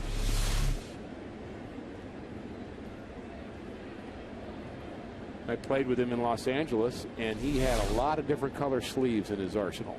12 teams. Well, not 16, but it was 12. That's still a lot. I mean, somebody still thinks you can get people out. Yeah. He was one of those high ceiling guys, came out of the high school draft, went right to the big leagues like Tim Conroy, another Cardinal player eventually, where Oakland just said, we'll put this kid in the big leagues at 18 and see what happens. And I'm not sure they did him a very good service by doing that. 1 ball, 1 strike, 1 out. Happ hitting for himself, even though that pitch count is near 100. Trying to get some innings from him. Sacrifice is good.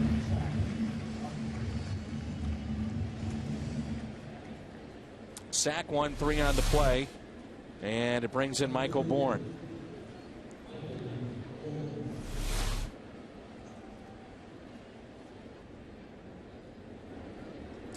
Michael Bourne tonight, flied out to left and also struck out back in the 3rd.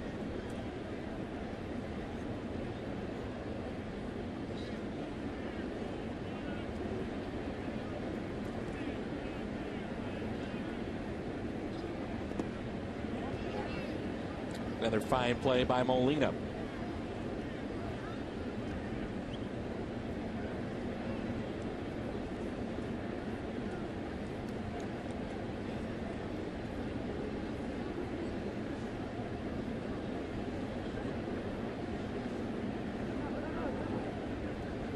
And time is called by Bourne.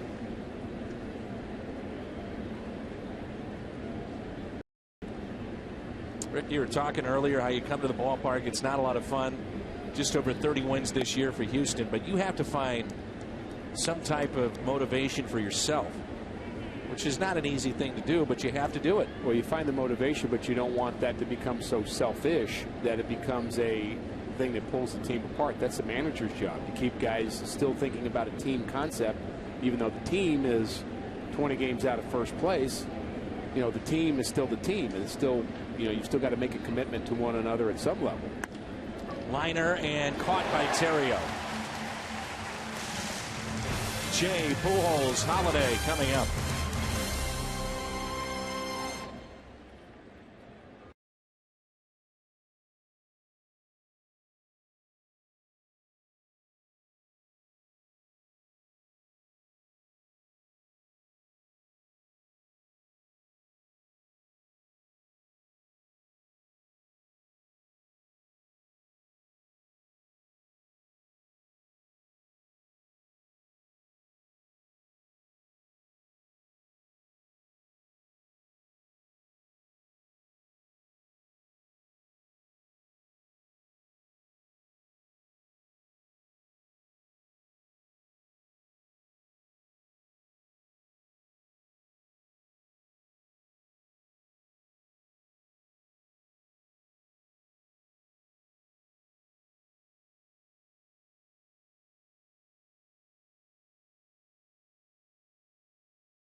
This week, Fox Sports Midwest takes you live to Big 12 Media Days. Hear from the players and coaches from Mizzou and the rest of the Big 12. Big 12 Media Days live tomorrow at 11. And the Big 12 recap tonight at 11:30, only on Fox Sports Midwest. 4-1, Redbirds on top. Here's John Jay, who was lined to center and also grounded out to short. Rick has sources everywhere. There's a base hit, including the wives of managers that are in the minor leagues. As Bourne throws it back into second base, and it looked like he slipped as well out there. He did. I hope he's okay. He's actually still on the ground. He went to plant, and he threw very awkwardly. Now talking it over with the right fielder, Pence. That's 3 times now we've seen Astros slip and fall. So you have a story about the second baseman. I do, and here's the slip. Trying to plant. That kind of looked like it was him, though. I'm not really sure that had anything to do with the ground. First pitch to Pujols. Altuve, the second baseman, was told by Tommy Lawless, and I have this on good authority, as you mentioned, that he was going to the big leagues, and he didn't believe him. He was 100% sure he was just trying to pull a joke on him, and it took a long time to convince him that, no, you are actually going to the big leagues. Young Venezuelan second baseman. And you got that from? I got that from the highest authority in the Lawless household, Tom's wife, Cheryl. Good friend of mine for a very, very long time. Here's the 0-1 pitch to Albert. I know you're very close with Tom Wallace. Is managing in the big leagues something that he wants to do? Is that why he's still doing this? Yeah, and he'd do a great job at it. He's managed at many different levels. He's coached, and even to be a coach in the big leagues, I think, you know, he's been doing this long enough. I think that's the next level for him, to be a big league coach somewhere, and just hope he gets that opportunity.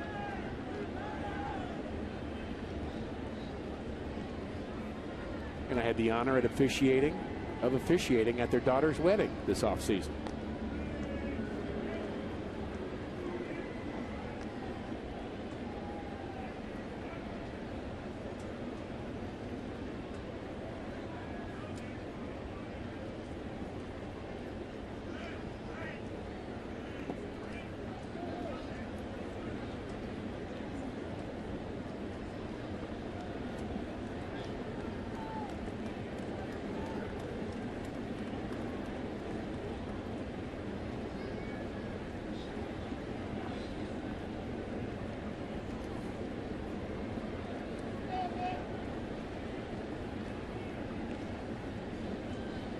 One-two pitch. Fouled back again by Pujols. Another big rip. 100 pitches for Happ.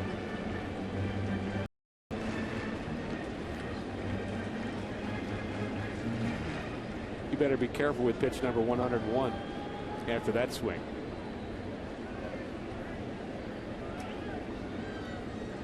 One-two pitch. Up and into Pujols and thrown down to first and back in. No, they're going to say he's out. And here comes Tony La Russa.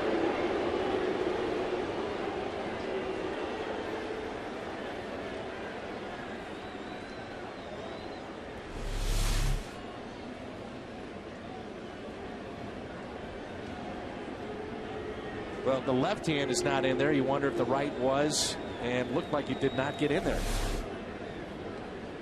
So Lee may have blocked it with his foot. The 2-2 is popped up, which, by the way, is legal. Farmers makes the catch, 2 outs.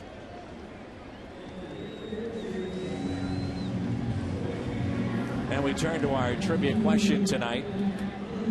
Here in the bottom of the 5th. Brought to you by AT&T. When was the last time the Astros were at least 35 games below 500 in a season? 1975. Here's Holiday. He struck out and he has walked. Pair of right-handers, Carpenter and Rodriguez, getting loose in the bullpen for Houston. You'd have to be a really big baseball fan to have gotten that trivia question right. Think about it. You'd have to be sitting around with numbers coming out of your head to say, you know what, that reminds me of the 1975 Houston Astros, who I believe were 35 games under 500. Come on. You got to be kidding me. And you've also had years of which you have no idea what happened in baseball from what year? From 19... I was like 1992 to 95. I was in Baseball Morning. Yes. So anything that happened then, you have no idea. Not sure there was a series, or there wasn't one actually. So you didn't watch any games? I tried to watch a game, came to the ballpark, watched Greg Matthews pitch to Milt Thompson, didn't like it, went home. That's enough to make you want to not go to a game too. Well, I'm thinking, here's my former teammate pitching to another former teammate. I should still be doing this for a living. I'm going home. Base hit brings in David Freese. Clint Barmas not able to come up with this. But that's the team from the mid-70s for Houston. How about the current Seattle Mariners? Oh. They're trying to snap a 15-game slide. 15 in a row. Facing Freddie Garcia tonight. They had a 2-hour rain delay in the Bronx. Ichiro just hasn't gotten on track. No. Brendan Ryan hit a grand slam, I believe it was yesterday, but not enough. He's had a decent year with Seattle. Cardinals picked up Michael Clayto in return in that deal, and we've seen him appear a couple of times here at the big league level.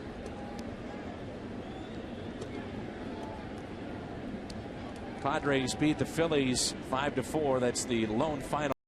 Baseball avoided a sweep. Brad Lidge has returned for the Phillies.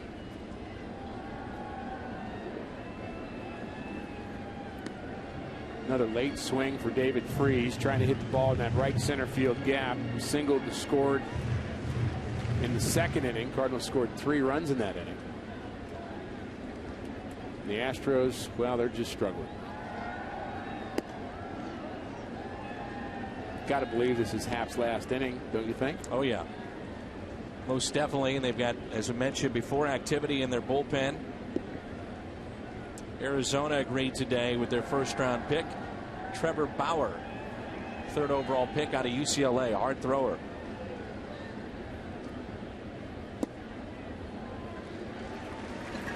Walk to Freese. That may be it right here.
West. Coverage begins at 6:30. And it's been all Cardinals so far tonight. David Carpenter, the right-hander, will take over for Jay Happ. He just did not have very good command. The Cardinals were very patient with him. 4 runs on 7 hits, and he is responsible for the 2 runners on board.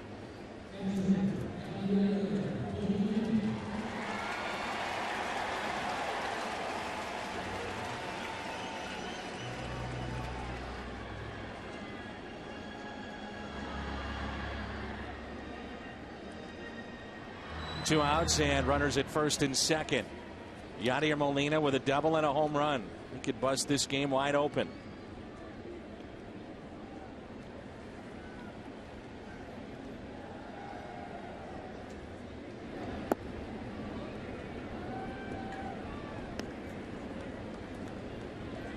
I understand we have a number of Carpenters at the ballpark tonight. Chris Carpenter. And not only that Chris Carpenter, the other Chris Carpenter that used to pitch for the Cardinals is also here. He's a world history teacher in Gainesville, and he is here at the ballpark. Gainesville, Georgia, not Gainesville, Florida. That's a lot of Carpenters. It's a lot. 2 balls and no strikes.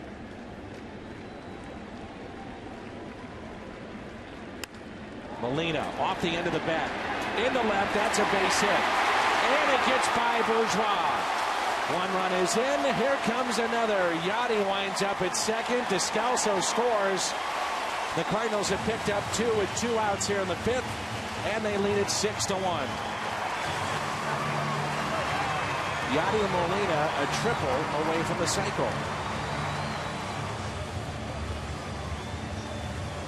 Pitching has been a problem for the Astros, but so has defense. That was just a horrible attempt to catch a baseball. I'm not sure what he's thinking. He had his glove facing the wrong way. Actually looked like he was expecting a higher hop, but he was totally not prepared to catch that ball. That was just very poor defensive positioning, and he's not going to throw anybody out at home on that anyway, but still.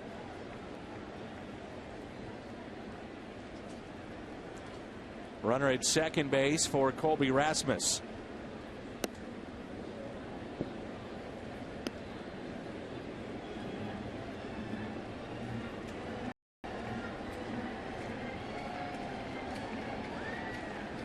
RBI ground out was in the 2nd inning. Molina, the runner at second base. Also saw the misplay that doesn't show up as an error in right on Hunter Pence, but he slipped on a ball that should have been caught. May have been able to turn that into a double play with a play at the plate. Instead got over his head as he slipped. Went to the wall. Turned out to be an RBI triple. 1 ball, then 2 strikes. This right-hander Carpenter had the loss in the final game against the Chicago Cubs, appearing in his 8th game. And he's been pretty decent at the big league level, but he was electric at AAA. Situation with Houston, you want to see these young players, but if they don't have success at this level, you don't want them to lose confidence and get buried. Very much a fine line. It isn't just confidence. You wonder, do you want to bring a guy to the big leagues and show him that this is what the big league life is?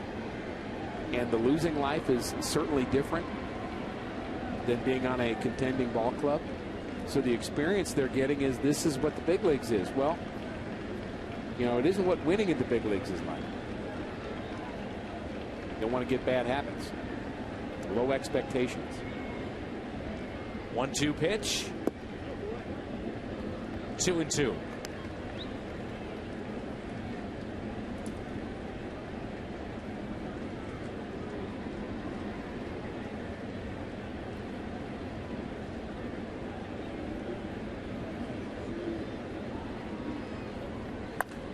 In the air, deep right. Goodbye. Long home run for Colby. 2-run homer.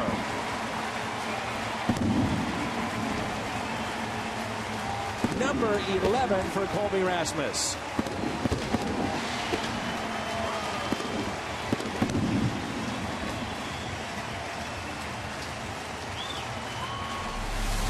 RBI of the night for Colby. Second consecutive day with a home run.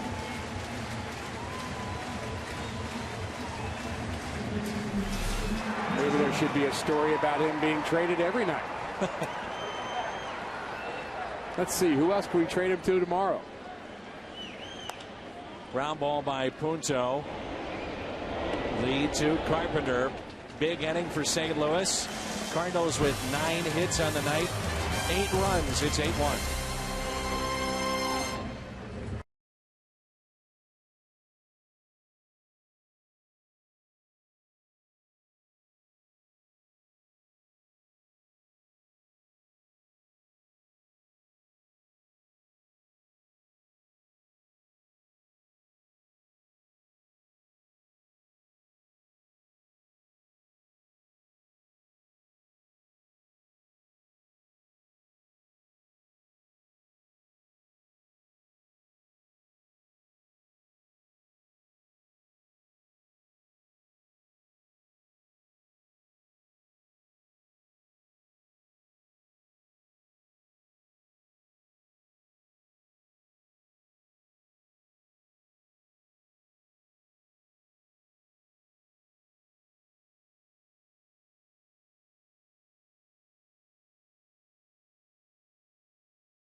At 1,862, July 25th, 1962, and our Schnooks this date in baseball history.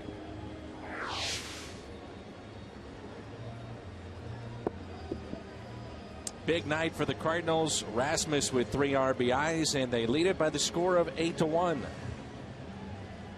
Descalso takes over at third base after pinch running for David Freese.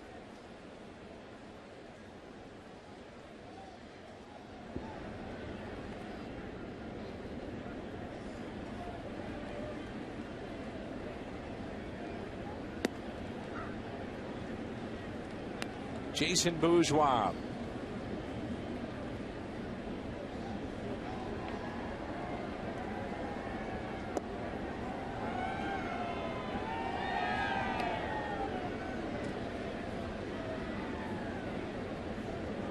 Pete Mata, master control, making sure that this game goes to all the fans around the country. Working hard again tonight. We appreciate everything he does for us. That's Pete Mata. Hunter Pence will be the hitter. Single, then was caught stealing back in the third, and is also grounded out to second. Talked about the importance of McClellan handling Michael Bourne at the top of the lineup with his speed, keeping him off the bases. Pence has speed of his own. 1 hit between the two of them, and Pence was caught stealing by Yadier Molina in that third inning.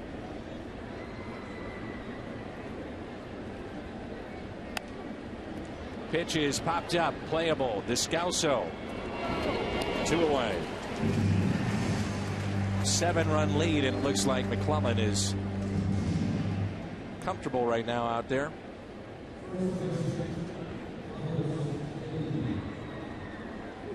Really nice to have him out there with a big lead, Dan. You know, with all the stress that he's dealt with in his last few starts, he hasn't won since May 19th. We talked about that. He beat Jay Happ in that game. And at the time, he was 6-1, and now he's 6-6. And that's been close to 10 weeks ago. One ball, 1 strike. Some of the time was spent on the disabled list when he had his hip issue, but still, that's a lot of negativity back-to-back starts, and it's nice to have him have a good one going. High fly to left. Holiday with room makes the catch. 1-2-3 inning for Kyle McClellan. 7 pitches, and the Redbirds lead it by the score of 8-1.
This is brought to you by Kia Motors.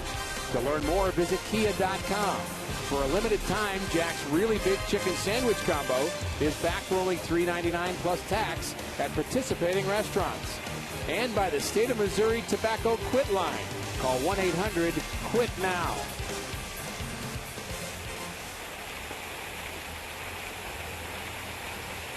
That sure looks like a cool place to be in the Midwest. New pitcher is Anuri Rodriguez, the third Astros hurler of the night. Jay Hopp, the starter. David Carpenter gave up a home run to Colby Rasmus in the 4-run Cardinal 5th inning, and now Rodriguez takes over for Brad Mills here in the home half of the 6th inning. And their first batter will be Kyle McClellan. You wonder if you're Tony La Russa, just how far you go with Kyle here tonight.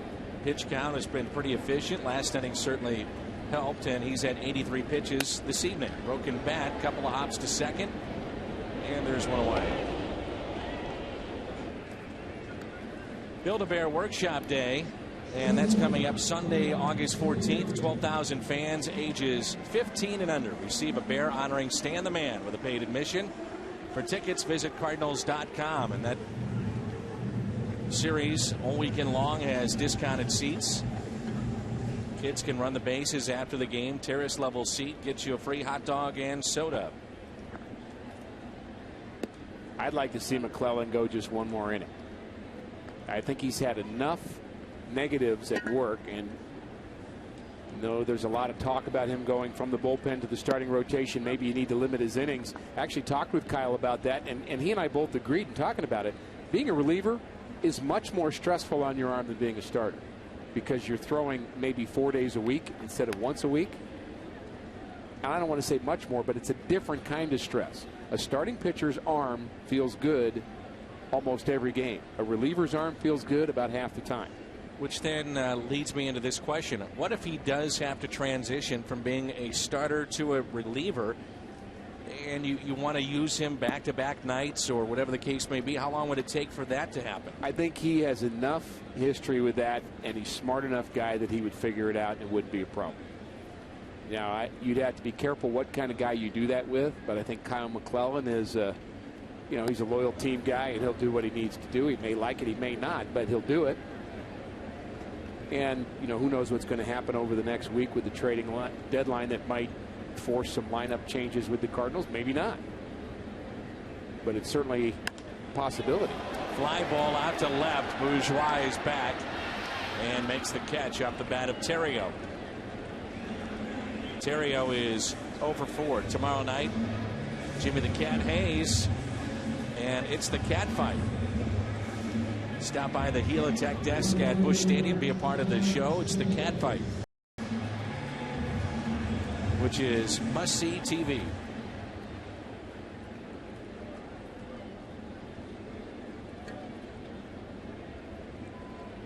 John Jay picked off after singling back in the 5th.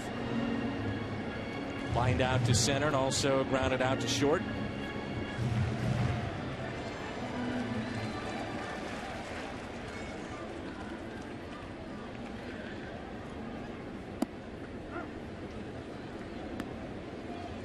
Big gap in right center. 0-2 the count. Jay Happ goes 4 2/3 tonight. 7 hits, 6 runs, 3 walks, a strikeout. Gave up a home run and a sacrifice. 112 pitches.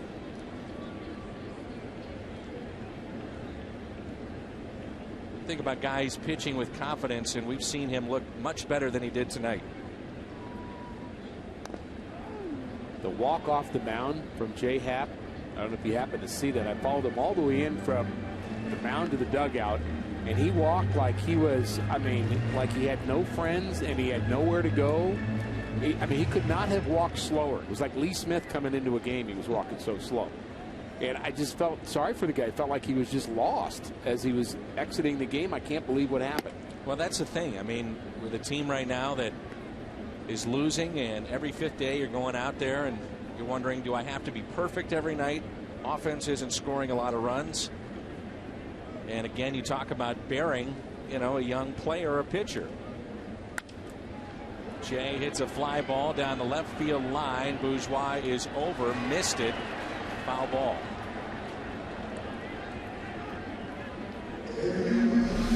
Get about 1 step and then you hit that wall. Almost a fair ball.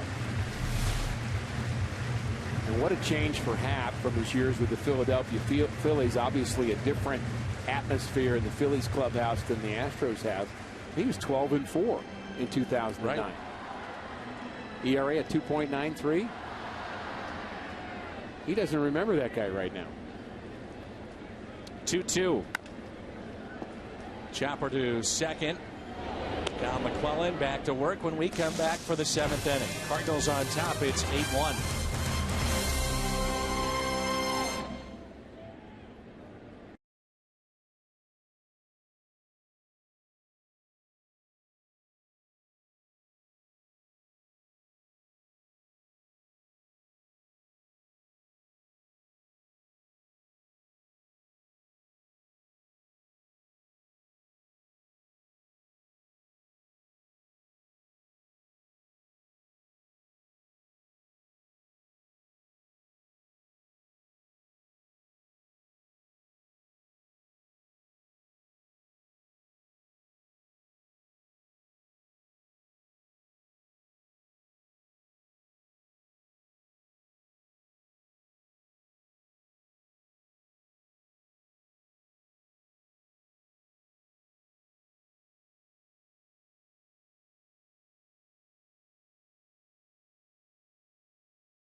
You'd like to sit. StubHub, the official fan-to-fan ticket marketplace of the St. Louis Cardinals. Third baseman Chris Johnson leads it off.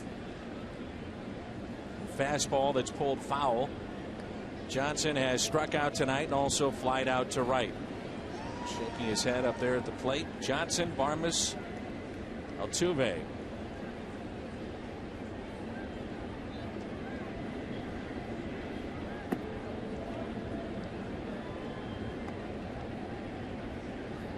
McClellan has allowed 5 base hits.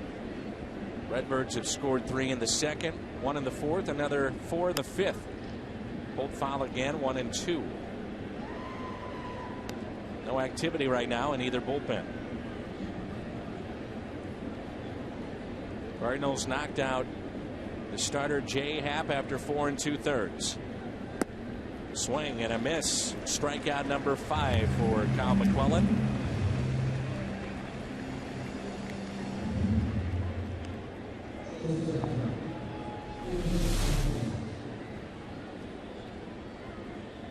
Kyle getting him to chase after he missed a couple of fastballs that were right down the middle. And he's looked bad twice. That one the cutter, the other time the breaking ball off the plate.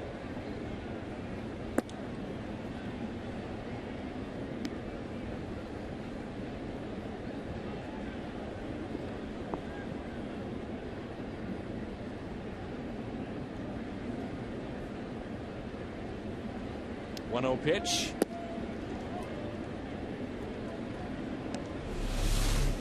Here's the cutter grip for McClellan. Fingers close together, and he just gets kind of the short break, not over the top so much, but more just coming on the side of the ball. Breaks away from the right-handed batter, and again, not a very good swing by Johnson. Perfect location for McClellan. 3-0 on Clint Barmes.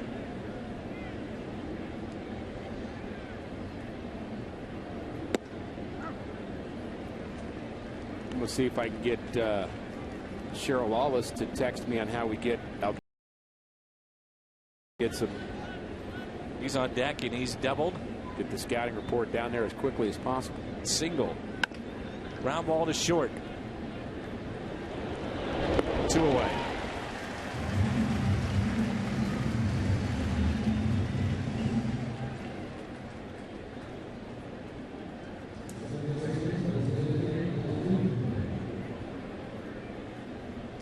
Jose Altuve.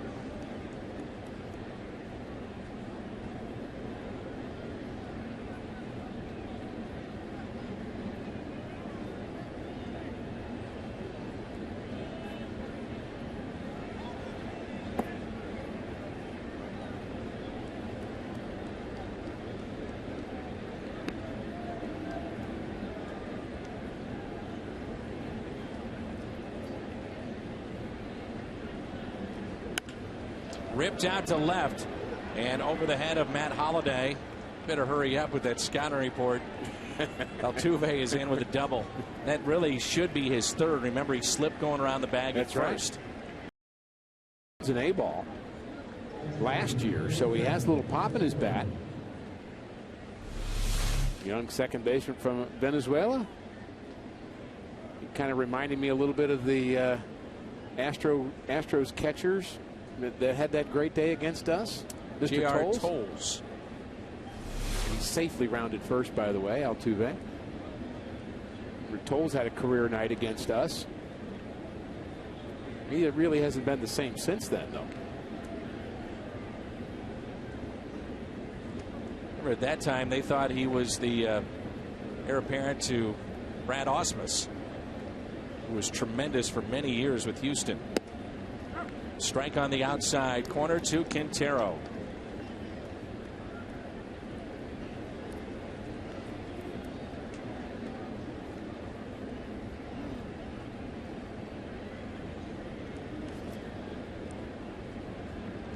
Trevor Miller getting loose in the bullpen. And a broken bat hit to the right side. McClellan is there, covering first base, and it's time to stretch. Redbirds on top. It's 8-1.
Bud Light Lime, the just right taste of Bud Light with a refreshing splash of 100% natural lime flavor.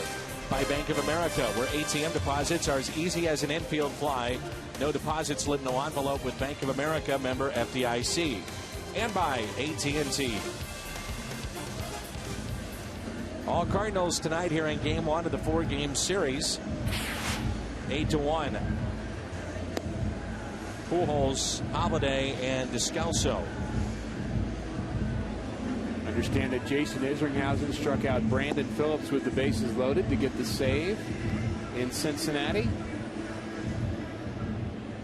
Good friend Joe Strauss passing along that information, and Mets beat Cincinnati 4-2. Pujols with a base hit tonight, a single out to left. He's flied to left and also popped out to short.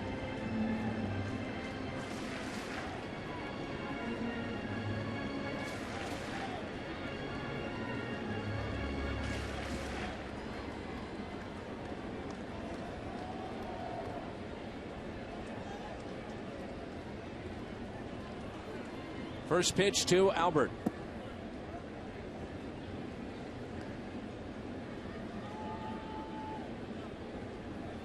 Looks like Izzy will get to number 300 as long as he's not dealt.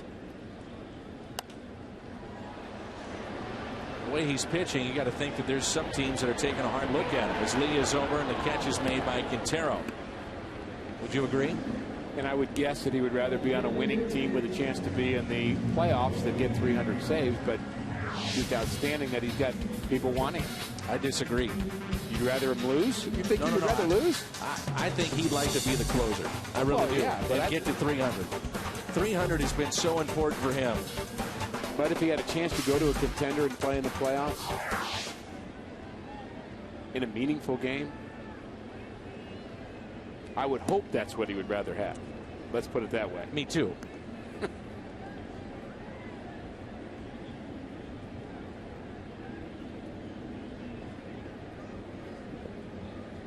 A lot of swings and misses, Rick, from Holiday.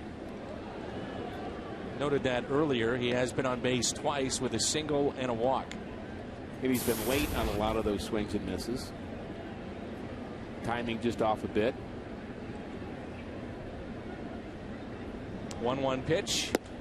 When we were in New York, and all the talk at that time was about Reyes and Beltran, but overlooked was Isringhausen, who now is their closer. And the way that he's pitching now, the velocity has improved a little bit since the beginning of the year. And at one point, you might remember, he struck out Pujols, Holiday, and Berkman all in a row. He sure did. All with fastballs up in the zone. Yeah.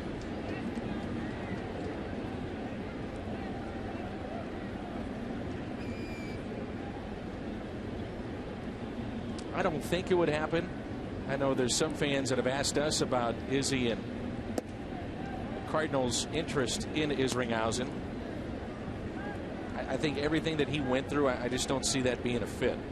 You know, if he goes out there and has a bad outing, oh boy, you know what the fan base would be like. Well, the fan base certainly was not in his corner when he left. No. 3-2 pitch. Holiday strikes out.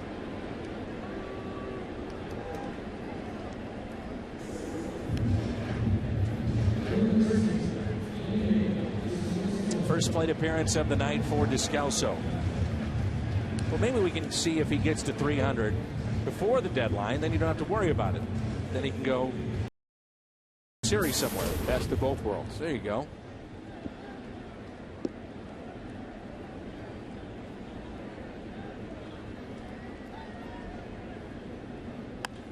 Descalso pops it up into shallow left. Bourgeois is coming in and makes the catch.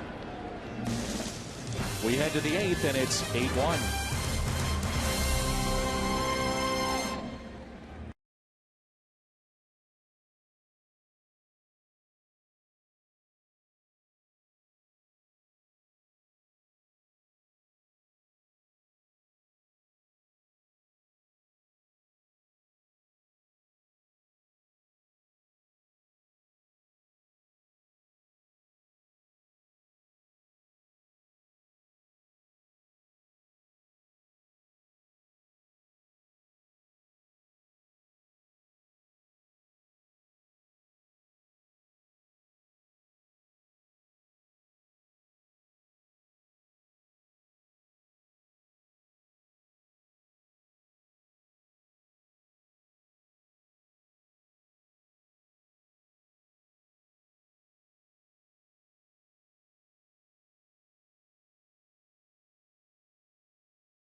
Produced or retransmitted in any form, and the content descriptions of this game may not be disseminated without the express written consent of the St. Louis Cardinals. Some changes now for St. Louis. P.J. Walters takes over on the mound. His fourth appearance, and so far so good, Rick. Well, he has an opportunity to get some innings. He's entering a bullpen that really has struggled over the last month, and he's not a guy that's an overpowering pitcher, but he's done a nice job so far. Schumacher takes over in left. PJ not an overpowering pitcher. Changeup really his best pitch. Throws a sinking fastball, really right around 89, 90 miles an hour is all you're going to get from P.J. Walters. Here's Brett Wallace, who's seen his playing time cut back. Only 4 home runs on the year. 26 RBIs. He's hit .279. And if you're Houston, a question you have to ask yourself, can you live with a corner infielder with only 4 home runs? The answer is probably not.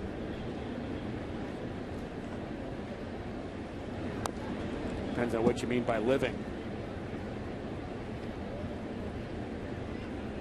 If living is being 20 games out of first place and having a team on the field and doing the best you can, or is living getting back on top of the division? 1-2.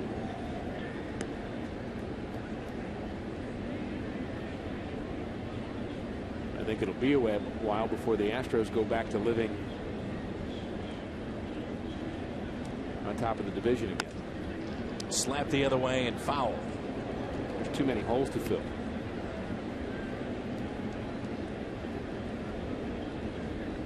And they talked about cleaning it up. I mean, everybody. I mean, when you got Pence and Bourne, Wandy Rodriguez could be had apparently. Talking about cleaning house.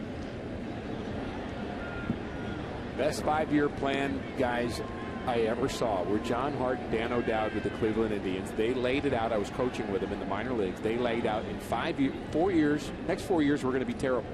And in the 5th year, we're going to be great.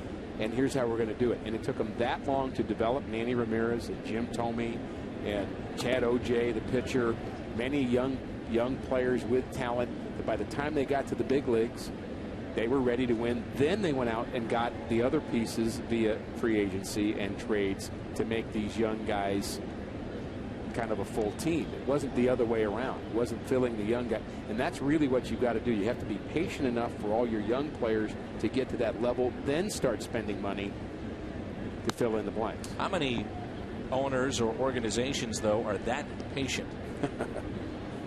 Not many. No. But if you've lost like they had lost, you finally say, look, this is what we've got to do. Not too many general managers with a 5-year deal either. Right. And a new ballpark coming to the Indians. That was part of the deal. Part of the plan. The other way, and Schumacher on the run takes the hit away from Brett Wallace. Nice play. This is where Skip gives you a little flexibility. Second baseman can play all 3 outfield spots. Really not an easy play here. He's got to go on the line. He's got to take the perfect angle and hold on to it.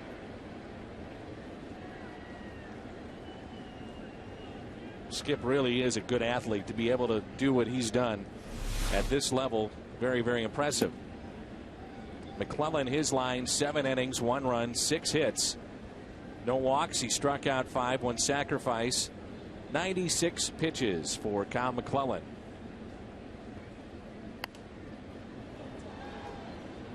1-1 the count. Really something he can build on this outing. That's one of the reasons I was hoping he'd get out. And I was thinking maybe after 6, but certainly after 7. Get the bullpen some work, but give Kyle just a lot of positives leaving this game, and maybe he can get back on a roll again. Crowd tonight over 38,000. 38074.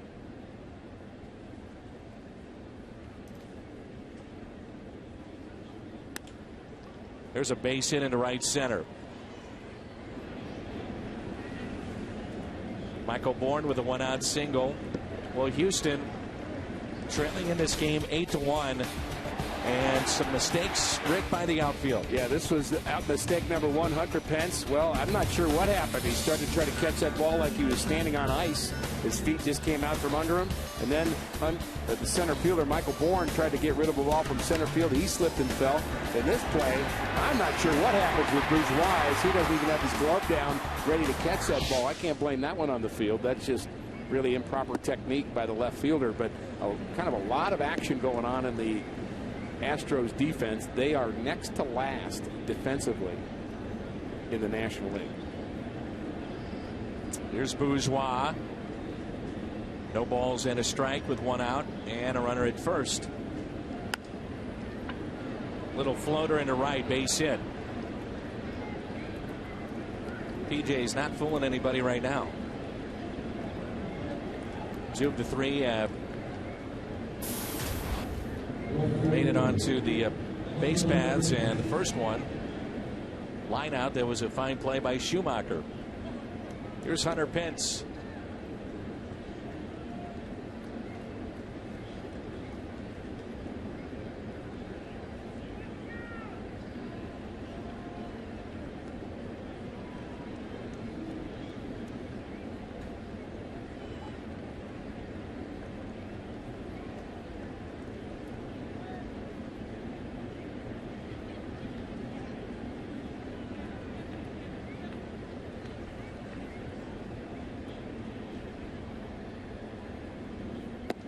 Pence takes a strike.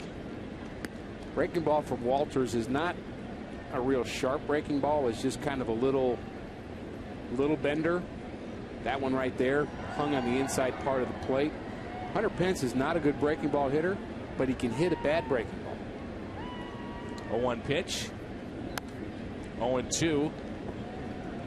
Tight game between Texas and Minnesota tonight. 18-1 in favor of the Rangers in the bottom of the 6th.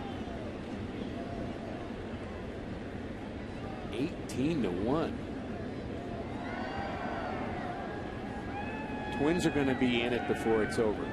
You think so? Mark my words. In the game or in the race? No, not in okay.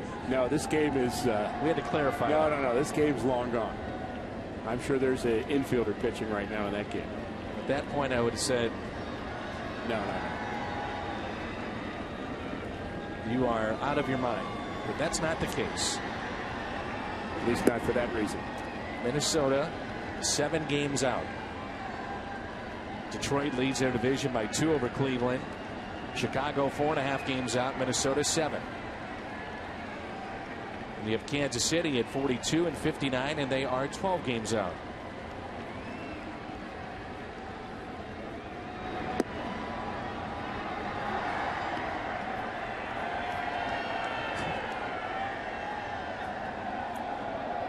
Boston leading New York in their division by 3 games. Texas over LA by 3 games. Tampa Bay is really failing, aren't they, in the East? Now 9.5 games out. Remember when we were in Tampa Bay and we talked about their second half schedule and all the games that they have left with the Yankees and Boston? 40% of their games right at that time against those 2 clubs. Cardinals, in contrast, have a nice schedule going forward. The next dozen or so series are against teams playing below 500 baseball or teams within the division for the Cardinals. So really a chance to pick up some ground. I still think it got a shot at being a 3. I'm not sure about 4, but certainly a 3-team race for a long time. Still not particularly sold on the Pirates, even though they're tied right now. I think the Reds are a better team. They miss Scott Rowland right now. He's out on the DL with a sore shoulder. They have their issues. But if their pitching gets hot, their pitching will be better than Pittsburgh's. And they'll have some offense to go along with it. 3-2 pitch, and it's a walk. So bases loaded. PJ right now a little bit of trouble.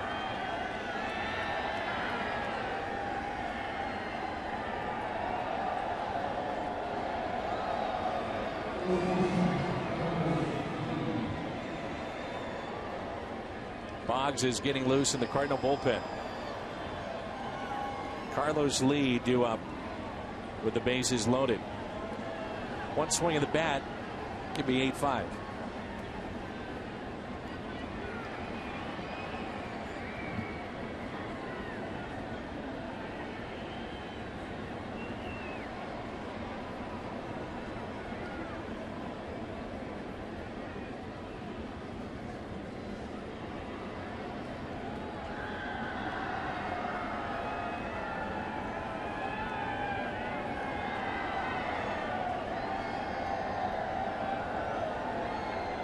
Carlos Lee with the bases loaded. Amazingly, only up 5 times the bases loaded this year. How about the numbers, though, in his career? 15 grand slams. Do we have to show that? Pitch is popped up behind home plate. That'll find the seats.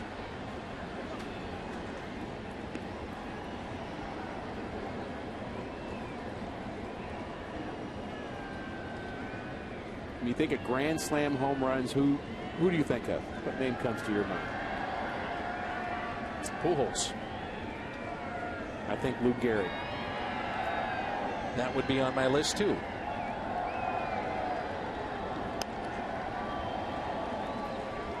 Willie McCovey.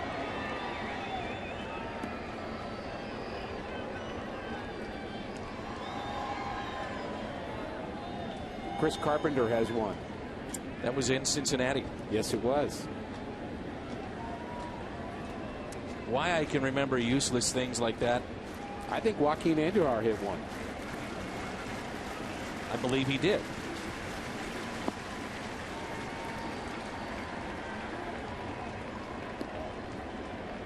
And I also think Mark Bailey. Did he? Off of me.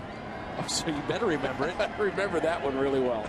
That was in Houston. How many did you give up? I think just that one. I think.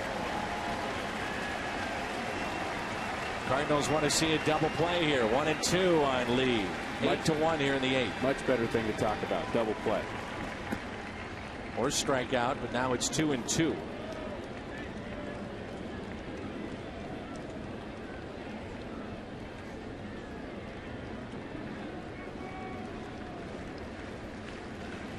Talked about being a good low ball hitter. Lee is a very good low ball hitter.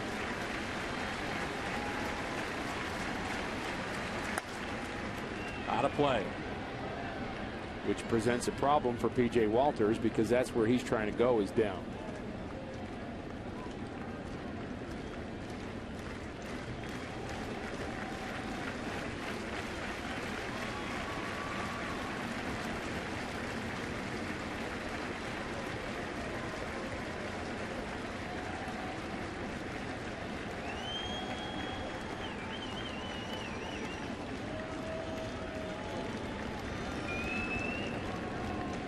Time called again. 2-2 the count.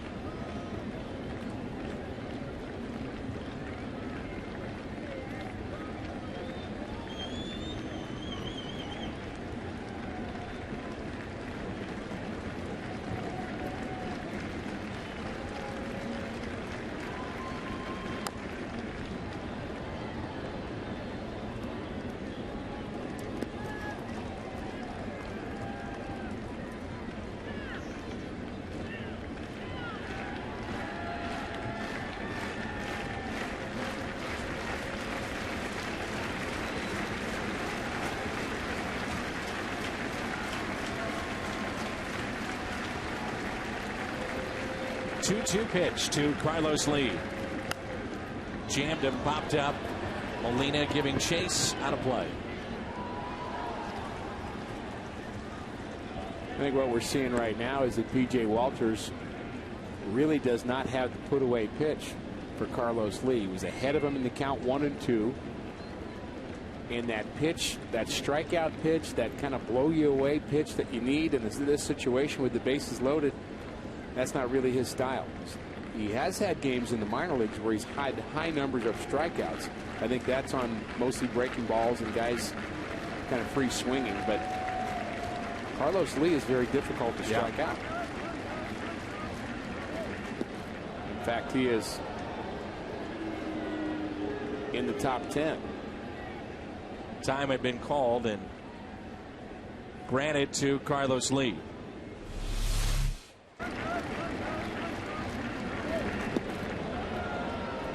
Timeout was called and Walters didn't see it.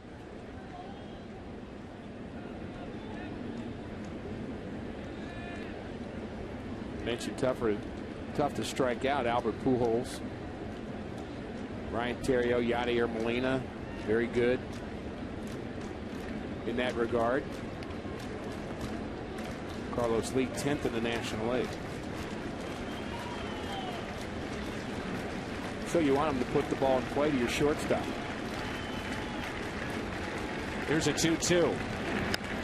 Lee hammers it down the left field line. This is trouble at the track. It's at the wall. It's a grand slam. We've got a ball game. 8-5.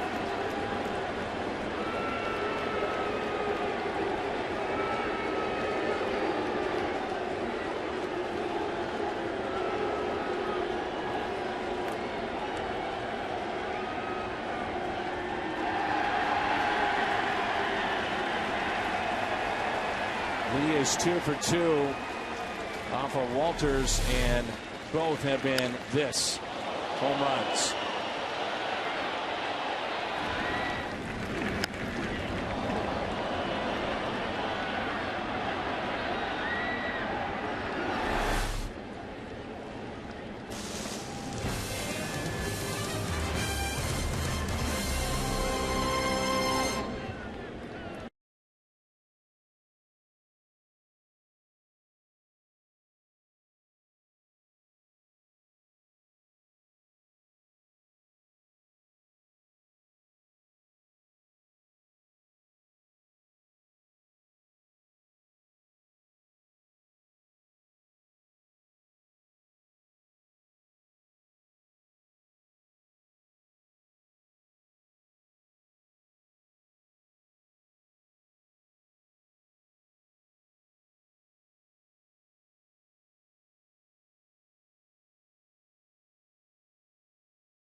And it's now 8-5, and PJ was not effective.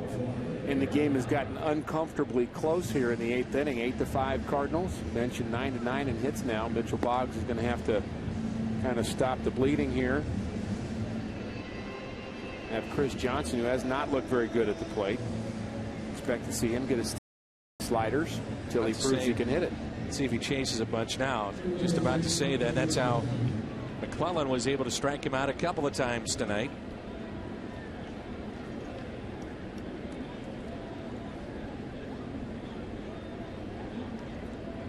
One out, nobody on. Johnson takes a ball low. Cardinals will have Molina, Rasmus, and Punto due up. Yadier a triple away from the cycle. 1-1.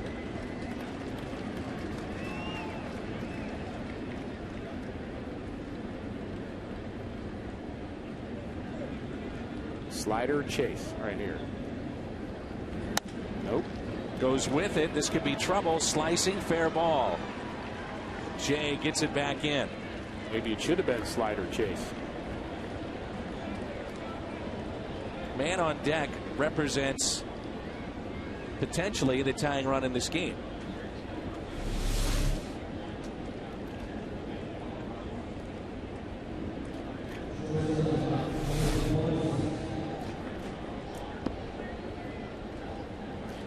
Here's Clint Barmas, who's grounded out, flied out, and lined out. Time for something good to happen. 1 out runner at first.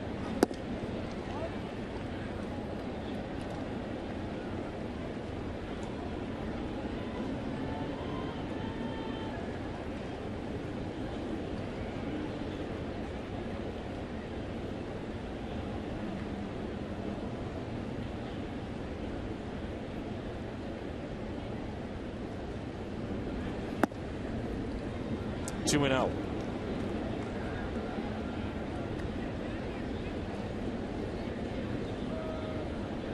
Ball game that was 8-1, now 8-5. 2 balls and no strikes. When Mitchell Boggs comes in from the bullpen and doesn't have his pinpoint control, he usually doesn't find it.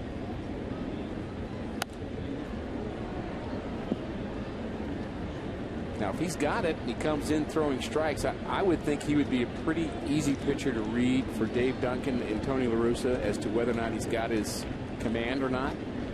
And I think that's why Tony's going to the phone already.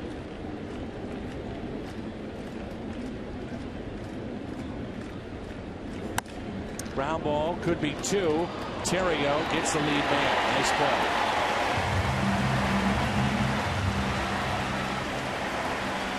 Could be 2. It was almost none. It was almost 2 on and a tying run at the plate. It's a nice play by Terrio. Got to spin and get the lead runner.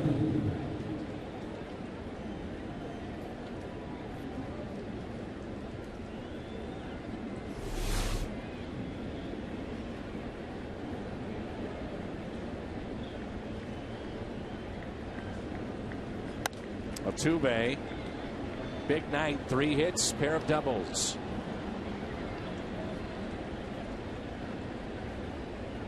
Right now he's saying this is easy. He's hitting .438. Is there a better league than this? What's the higher league called? Listed at 5.7 in the media guide. I'm not buying it. Foul back, 0-2.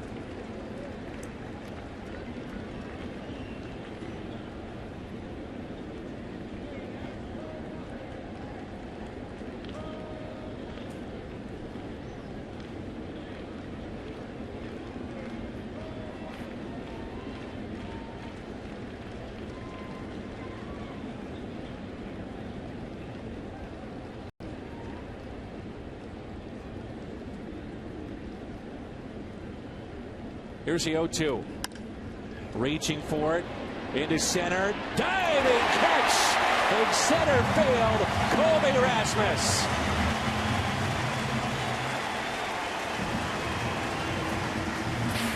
Outstanding catch from the Cardinals center fielder.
Colby Rasmus well over 400 feet into the seats in right. Our Nissan drives of the game. And we knew it would be a matter of time here at Busch Stadium, Dan. Remember the first month of the season when the ball just wasn't carrying here well at all. A little cooler, and we thought, boy, guys just aren't showing the home run potential here. In fact, Albert had a lot of balls that he hit to the track early on, but ball carrying now, it's heated up a bit, and the Cardinal power has come back. Mark Melanson, the closer for the Astros, hasn't had a chance to close very many games. 47th appearance, 2.91 ERA. Last time we saw Houston, he was more of a 6th or 7th inning man. They only have 12 saves as a team. And to give that some perspective, the Cardinals, who have not really had a very solid bullpen all year, have 28 saves. Sanchez is your new shortstop. 8-5 in favor of St. Louis. Yadier Molina, big night. Double, run scored in the second, home run in the fourth inning. In the fifth inning, he singled, and if he picks up that fourth career triple, of all people, Yadier Molina will have hit for the cycle. He had a single and a double and a homer in the game on Friday night in Pittsburgh.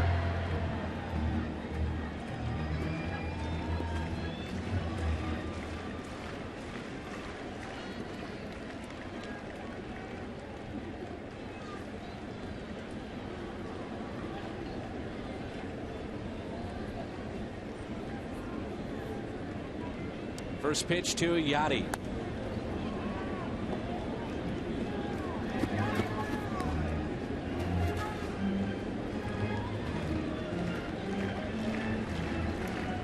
Play Molina straight up. Outfield is deep.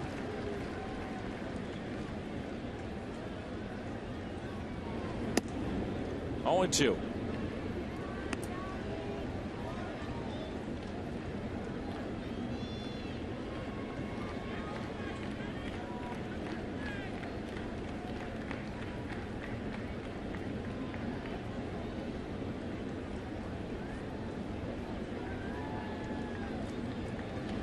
Melanson was part of the Lance Berkman deal a year ago at the Yankees.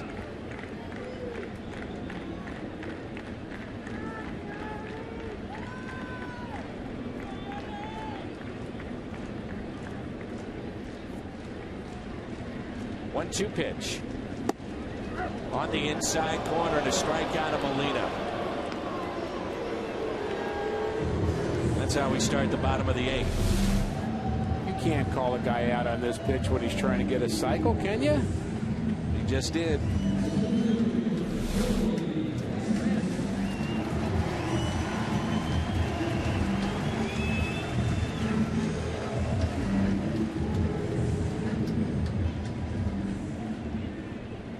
Three RBIs tonight.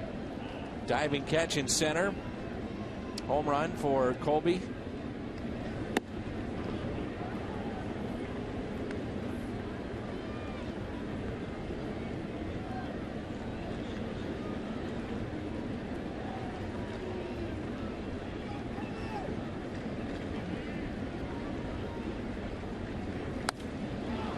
Pulls it down the right field line, foul.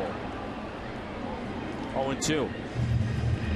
His home run earlier, one of the longest we've seen at the ballpark this year. Home run, diving play in center field.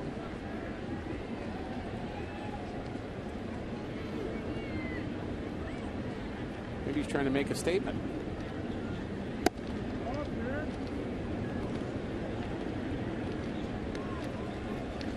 Home run yesterday, a couple of runs scored.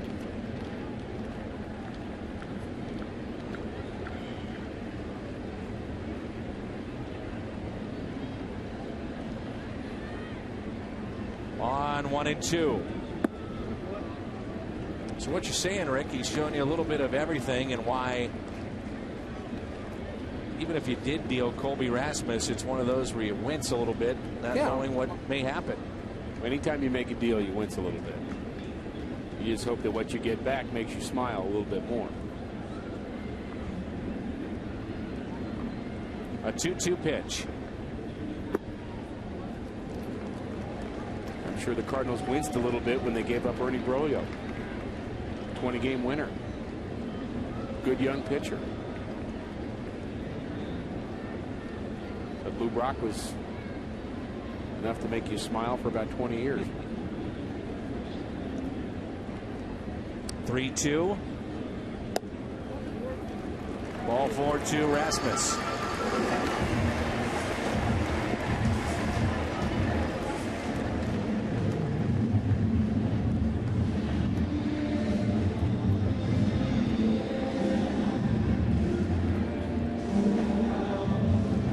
Here's Nick Punto.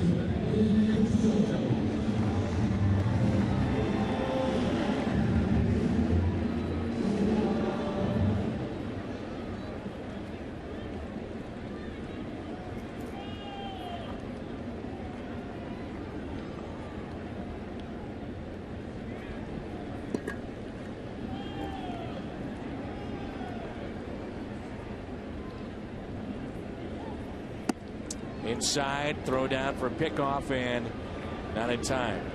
When's the last time we had a Phil Collins walk-up song at the big league level? I do not remember anybody having that.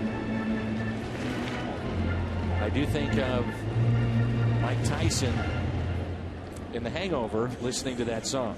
I'll bet that's the tribute. The highly that's acclaimed it. film, The Hangover. I think that's it.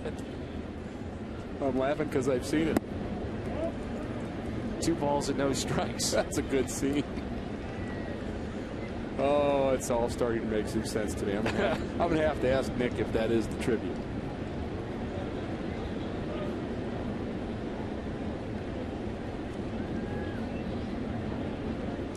th grand slam for Carlos Lee. Babe Ruth, Hank Aaron, Carlos Lee with 16 career grand slams. Slapped the other way. Nice piece of hitting by Punto.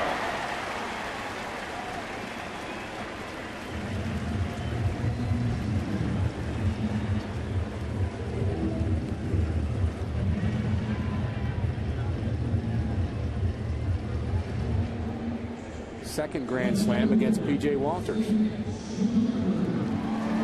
And when I think of grand slams, I also think of Fernando Tatis. Can't leave him out. Dodger Stadium.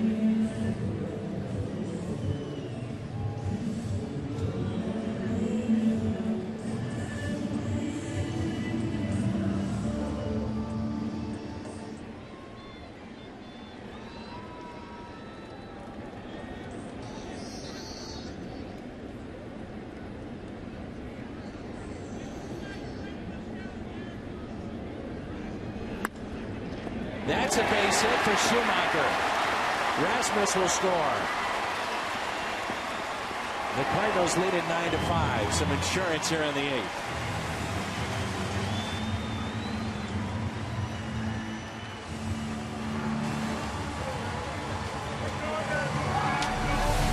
Just inside the bag. Off the line is Chris Johnson into the corner.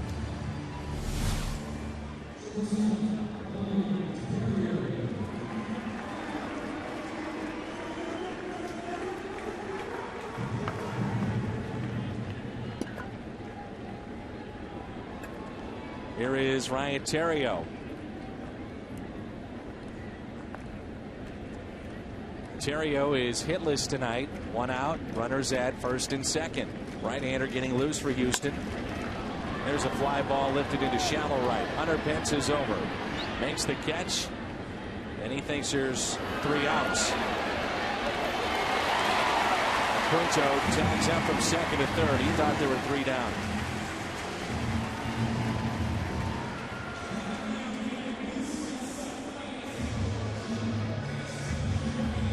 And that kind of stuff happens when you're 33 and 68. Fly ball to right field. He's been out there a long time. It's been a long season. Out number 3. It's done. Oh, no, maybe it's not. And the only saving grace for him is he didn't flip the ball to somebody in the first row in the stands.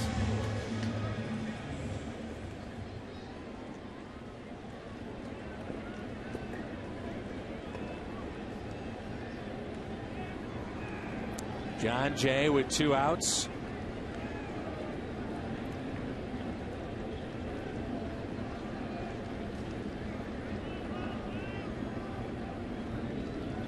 Runners at the corners.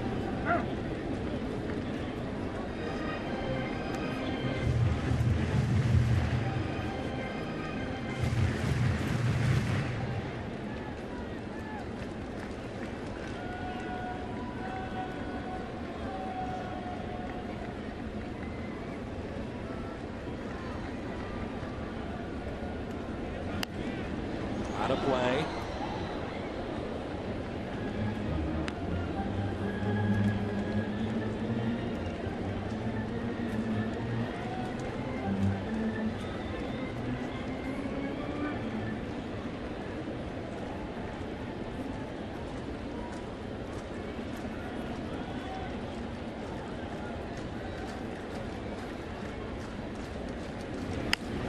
Fought off. Tough play here. There's no play. One scores 10-5, and Pujols will hit one more time.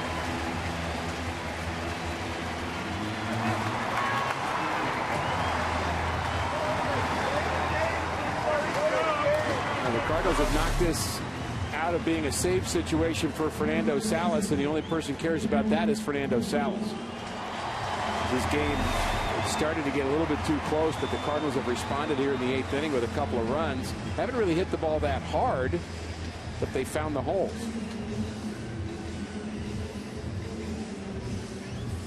The walk to Rasmus, the real problem for Melancon, which might have been strike 3, by the way. In a blue pit. Ground ball hit the other way. No need for that rally cap right now. Cardinals ahead by 5 runs.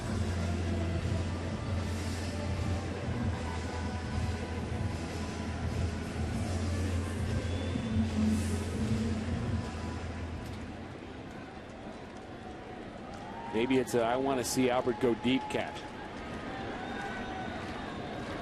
Runners at first and second. 2 down.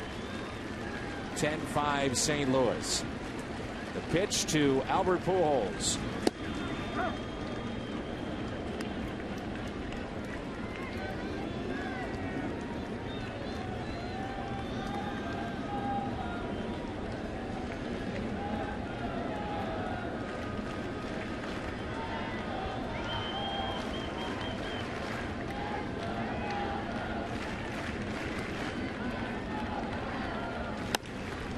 Bouncer to second base. Force play there.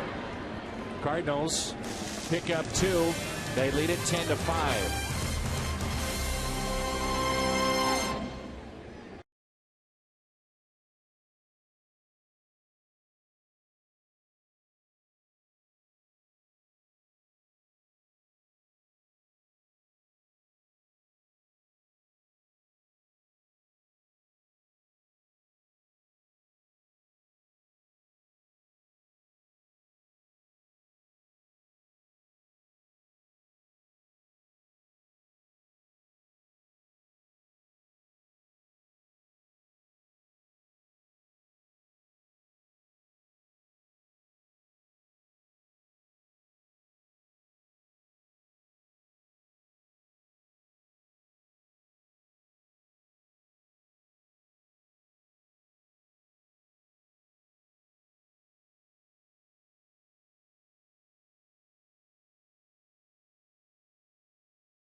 What's coming up after the game on the post-game edition of Missouri Lottery Cardinals Live? Pat Paris will be with Ricky Horton. Yachty's homer makes history. Kyle McClellan finds his groove. And another edition of Tony TV. That and more after the game. Mitchell Boggs stays on the pitch the ninth, and we go back to the booth, guys. All right, Jim, thanks. And Humberto Quintero will lead it off.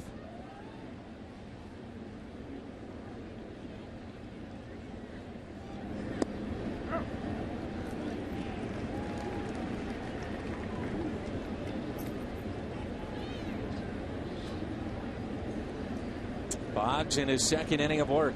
The 0-1 pitch. That's a nasty pitch right there to a right-hander. We've seen both sides with Boggs in his second inning. There's times where he's come out and he hasn't been as good. There's times where he's come out and he's blown the other team away. Good start for him. 2 quick strikes. Just keep pumping in those strikes. His stuff is good enough, Dan. He has great movement on his sinker. Pretty sharp slider. Not quite the same command of that pitch, but Cardinals had him in the closer's role at one point.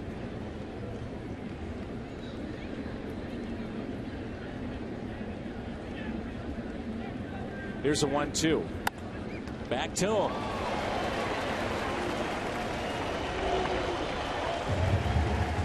One away. With a win, the Cardinals will go to 54-48.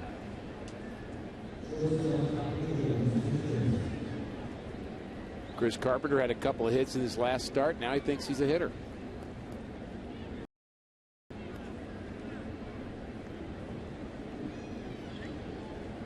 I like him pitching better. I do too. Angel Sanchez.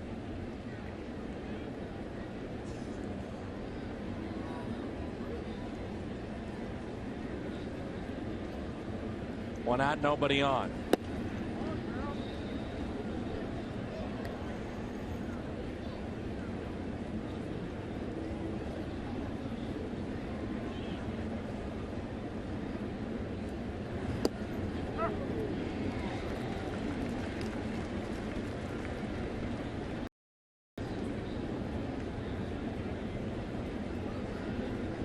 Here's a 1-1 pitch by Boggs.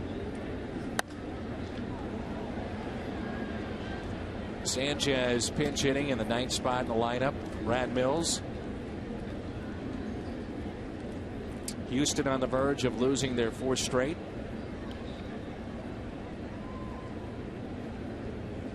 One-two pitch. Charging Descalso. Tough play. Base hit.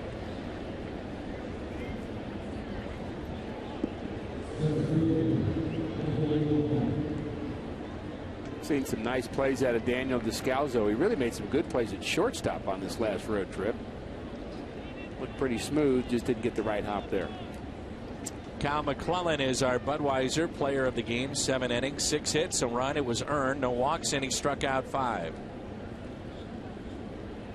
Here's Michael Bourne with 1 out. They'll play behind the runner at first.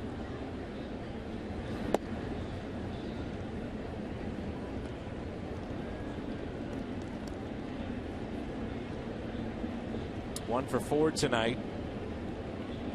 A single and a run scored. Back in the 6th inning.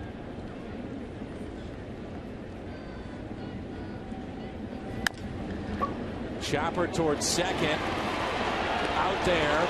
Now this could end it on a double play. Run down, the execution perfect, and the Cardinals hold on for the win. 10-5 the final. Well done on the double play. Well done all the way around. Kyle McClellan with a nice start. Cardinals with plenty of offense. Yadier Molina going deep again. And a great way to start a 7-game homestand. The Cardinals pick up the win. St. Louis now 54-48. It started with the fans coming back after a long road trip. They were treated to a lot of offense, especially from Colby Rasmus in this long home run for 420 feet. The defense very good tonight. Matter of fact, it ended in a double play.